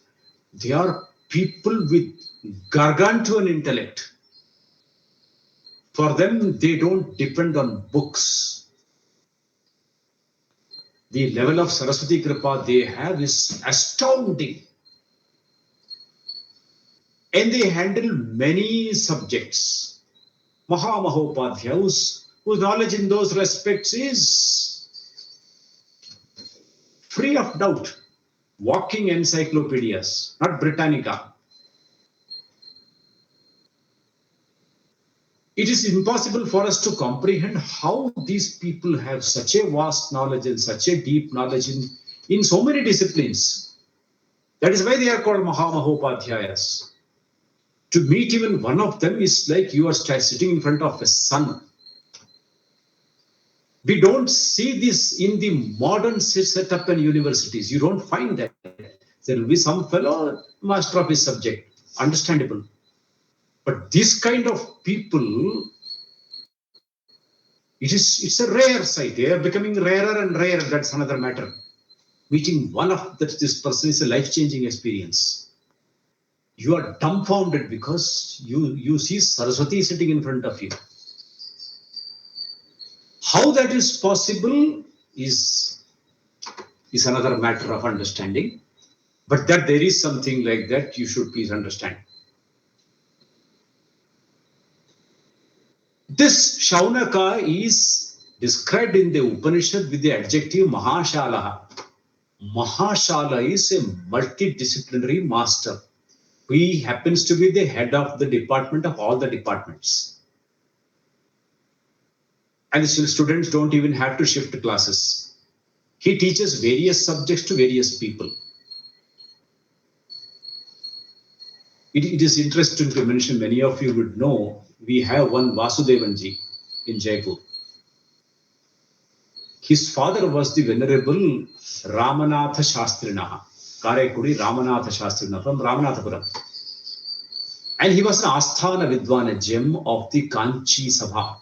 Kanchi Vidvat Sadas, he was a Mahamahopadhyaya. To a teacher, you might expect one student to go and learn, right? But this interesting person, they would find that many kinds of students come and learn many kinds of subjects. His sons were there who of course, never learned anything from their father. But they found somebody comes to learn Yoga Shastra from this person. Another person comes to learn Vishuddha Vyakaranam. A third person comes to learn Sri Vidya Upasana. A fourth person comes to this person to learn Kavya and Sahitya. One person, okay? It is just one man teaching all these people differently. They all come at different times. They don't know each other. Yet another person comes and learns Ayurvidya.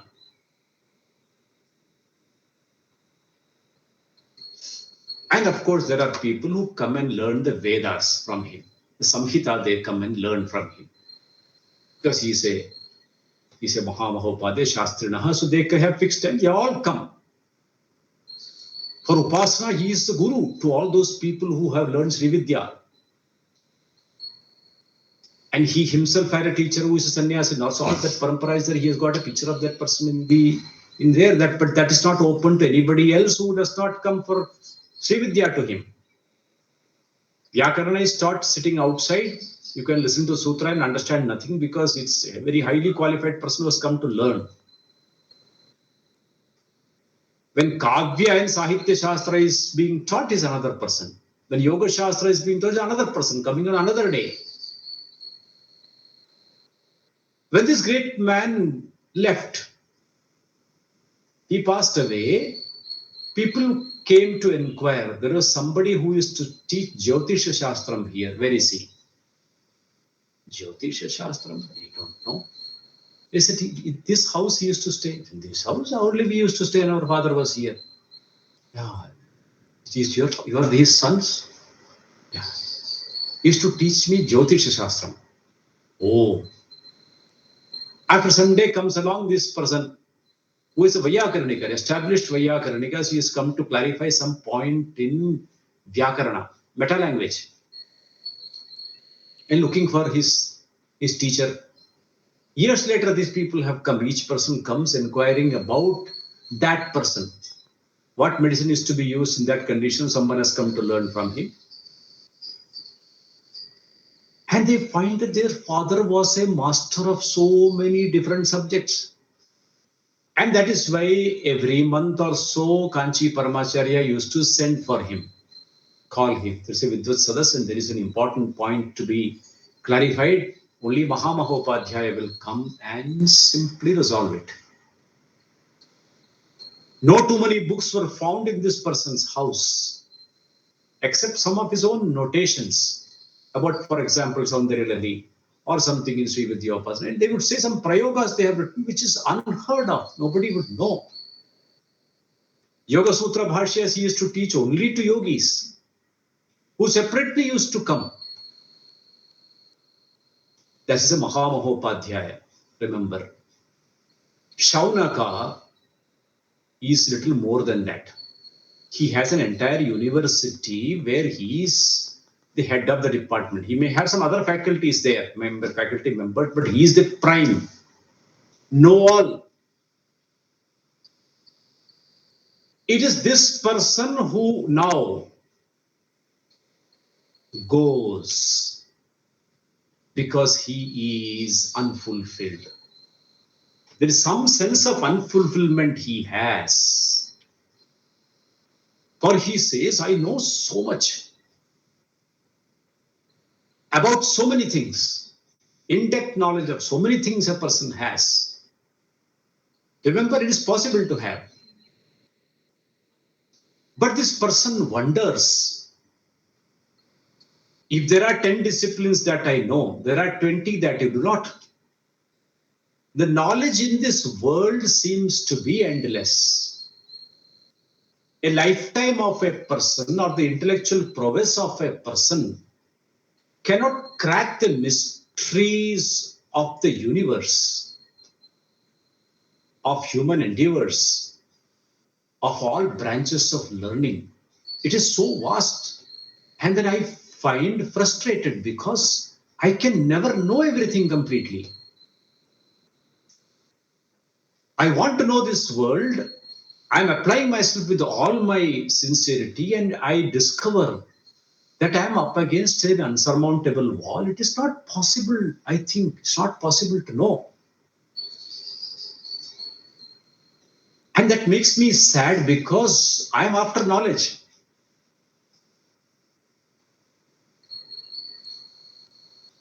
I have been thinking that there must be some way out. The vastness of this knowledge is a daunting thing. I must imagine that there must be some way, some formula to crack this.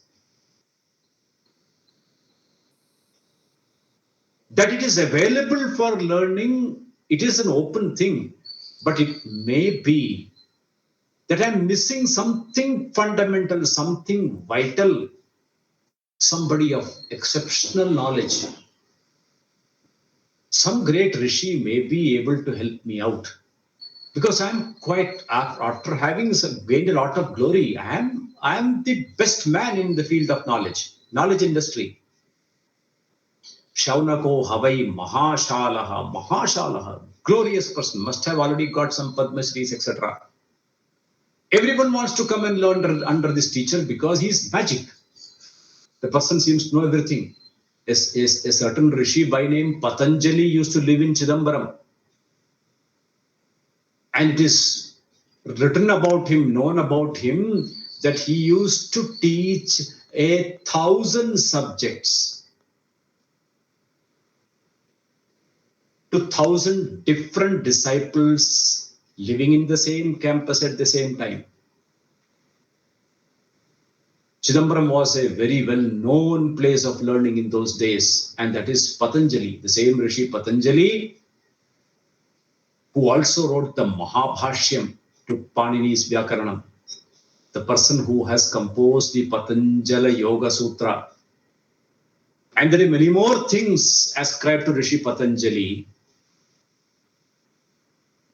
We have not seen Patanjali, we have seen some of the things available that have come down to us from Patanjali. But Shaunaka goes, and he goes to Angira Rishi, the wise sage, Tattvadarshinaha, the one who is the very meaning of the words of the Upanishad.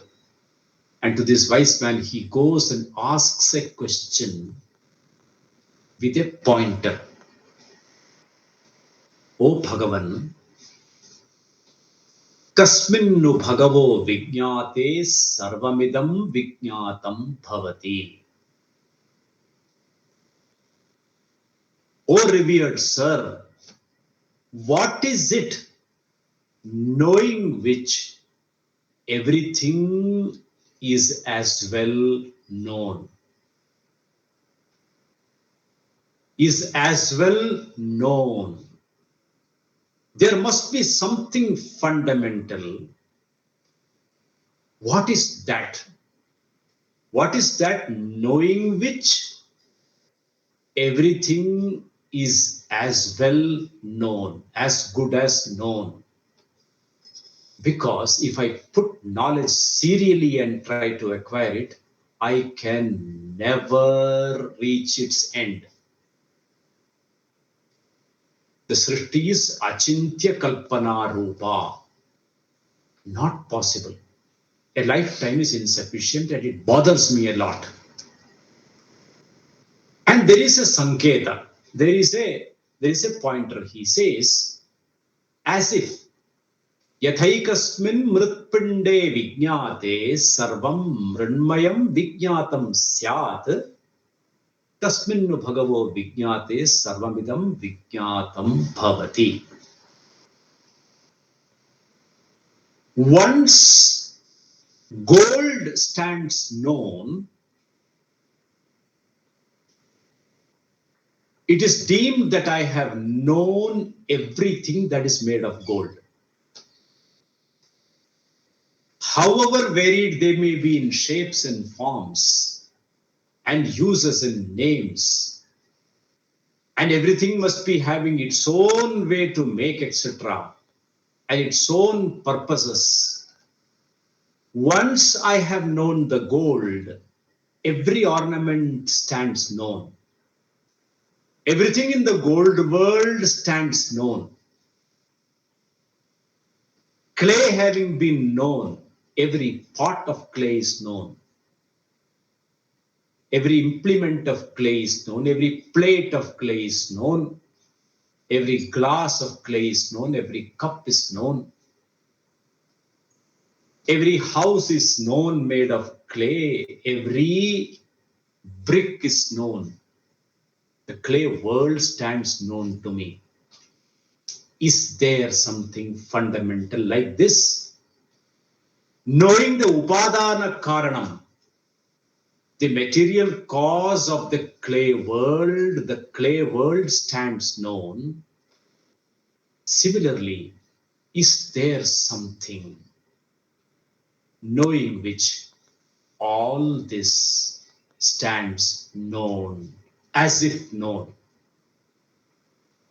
This is Shaunaka's question to Angira Rishi. And Angira tells him, in reply to this, Dve vidye veditavye iti hasmayat brahma vido vadanti parachaiva aparacha. My dear, knowledge as a whole is when two kinds of knowledge are put together. Dve vidye veditavye. Two knowledges, two types of knowledges need to be known. Parachaiva aparacha. There is para vidya and there is apara vidya. These are the only two kinds of knowledge. Apara vidya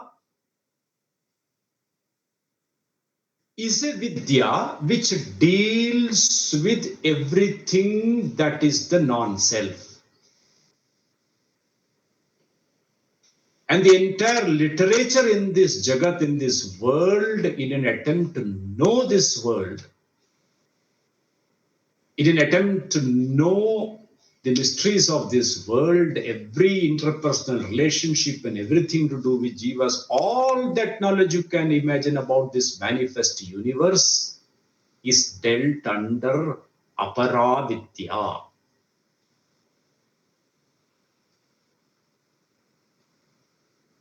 So he enumerates, and that must be all that you must have heard of.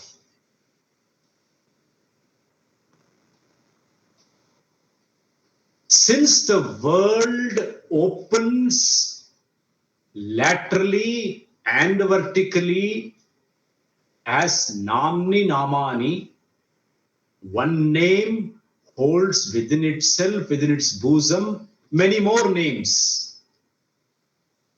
Naming, therefore, is not knowing. I have a beautiful flower in front of me, a rose, for example, and I know the word rose. It smells like this. It has a color. It's a nice red color or whatever. I know the rose. And just then a little baby comes and plucks all the petals and puts there. What did you do? Why did you pick up the petals? Then you have this thing left. And all this has been plucked out. And there are these few green ones hanging down. What is that? And what is all this that has been strewn around? They are petals. Oh. And then what is these small things jutting out in the middle? And there is a stalk and there is a rounded bulb. Oh, this is a stalk. That is the ovary. These are the calyces. Those are the petals. These are the sepals. Those are stamens. Here are the anthers. Huh? I thought it was a rose. Yes. So it's not so rosy after all. So you need to know about this stalk. You have to know about the ovary, you have to know about the stamen, the pistil you need to know about, you need to know about the stamens, you need to know about the anthers, you need to know about the calyx, you need to know about the sepals, you need to know about the petals. One rose. You put your nose and then you ask, why does it smell like this? Another question. You can ask endless questions on a rose. Namni namani. N-I-E-Y-E, just 3 letters. Chakshu, 2 letters. And there are 24 different departments in the Rajendra Prasad Institute of Ophthalmic Sciences in the AIIMS, Delhi. What do you teach? Eyes. EYE opens into so many words, so many structures, so many names. The names open into more names and more names. And this is how anything comes. You only touch the tip. Not one Pandora's box. Pandora's boxes only. This is Jnanatmaka Srishti. Is it possible to know this?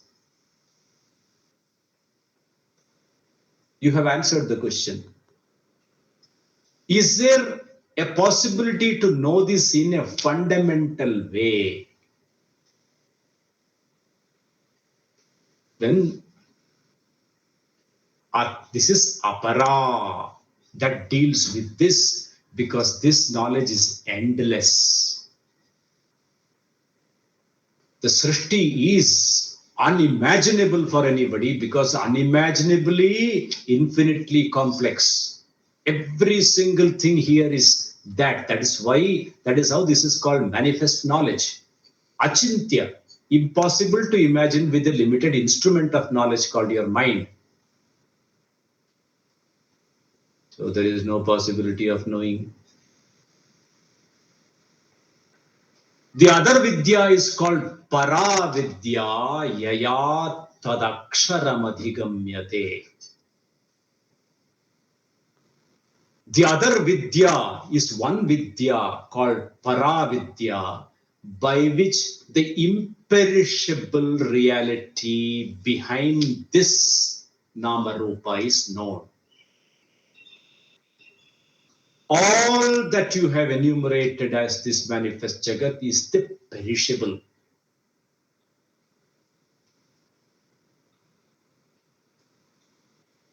And the imperishable reality behind this, the one imperishable reality behind this, aksharam, yasya ksharam nasti, all this is ksharam, that is phenomenal and phenomenally huge. Knowing the satyam, the sadvastu, the only existing reality as the aksharam, the imperishable, the timeless reality, is called Paravidya.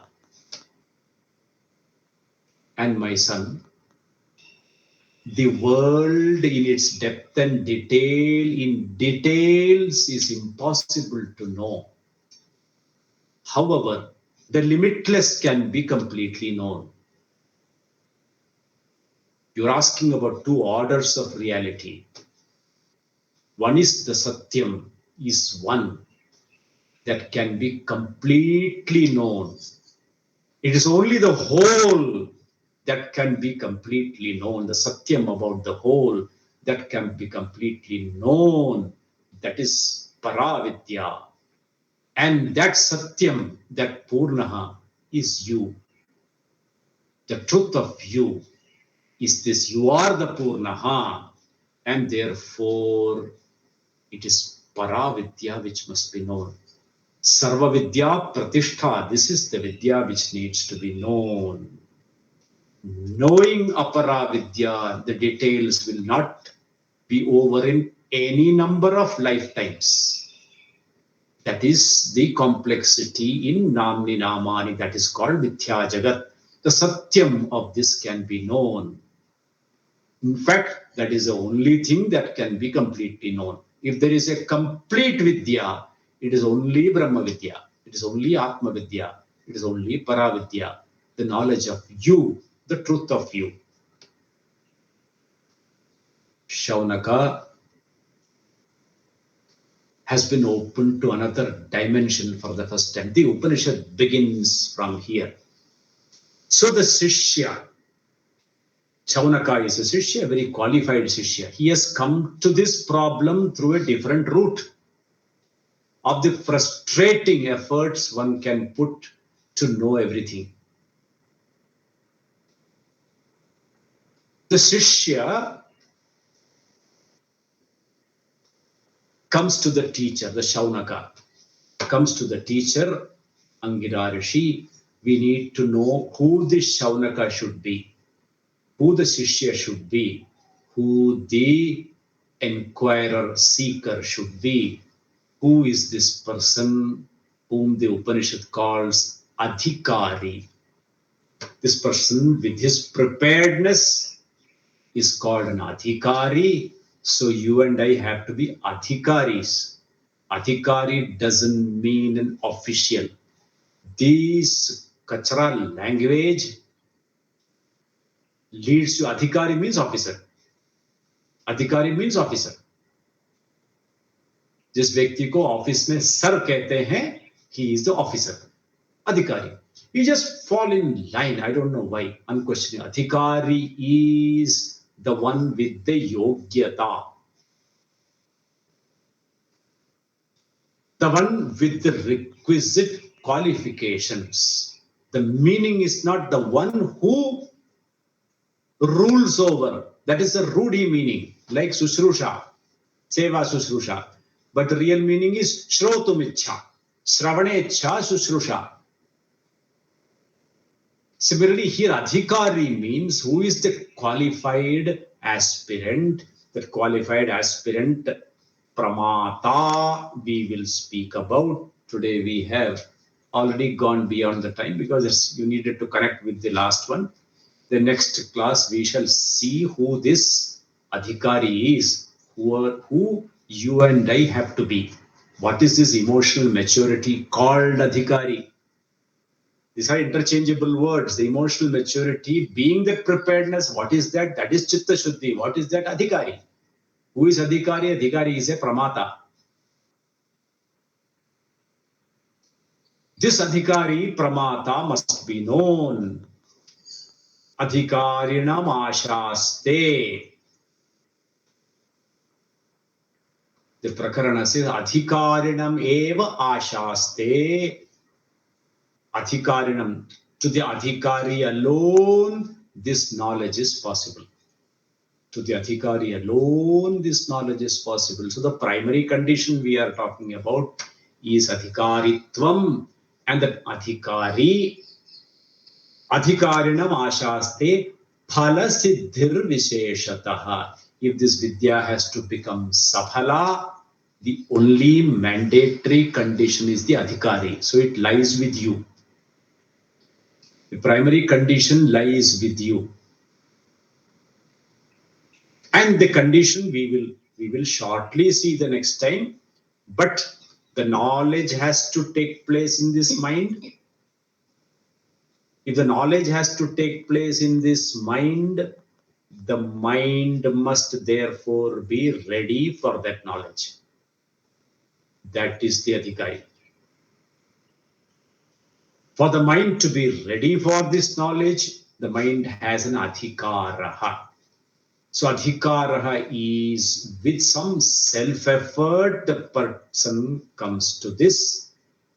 Going to the Guru, doing seva, asking questions, all these things are also secondary. The first thing is Adhikaritvam. Secondary to Adhikaritvam, everything is, and therefore we will touch upon the Adhikari.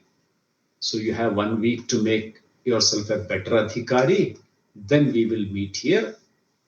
For those people who must have joined in this class, I suggest you also go through the previous class. Although I have summarized because I find 1 or 2 here are those who have not come in the previous class. So the previous class will lay foundation to this class. Today also we have gone very slowly only. I hope certain things we have clarified. The next one we will deal with this Adhikari in some measure. Om Purnamadah Purnamidam Purnat Purnamudachyate Purnasya Purnamadaya Purnameva Vasishyate. Om Shanti Shanti Shanti. Harihi Om Shri Gurubhyo Namaha. Harihi Om.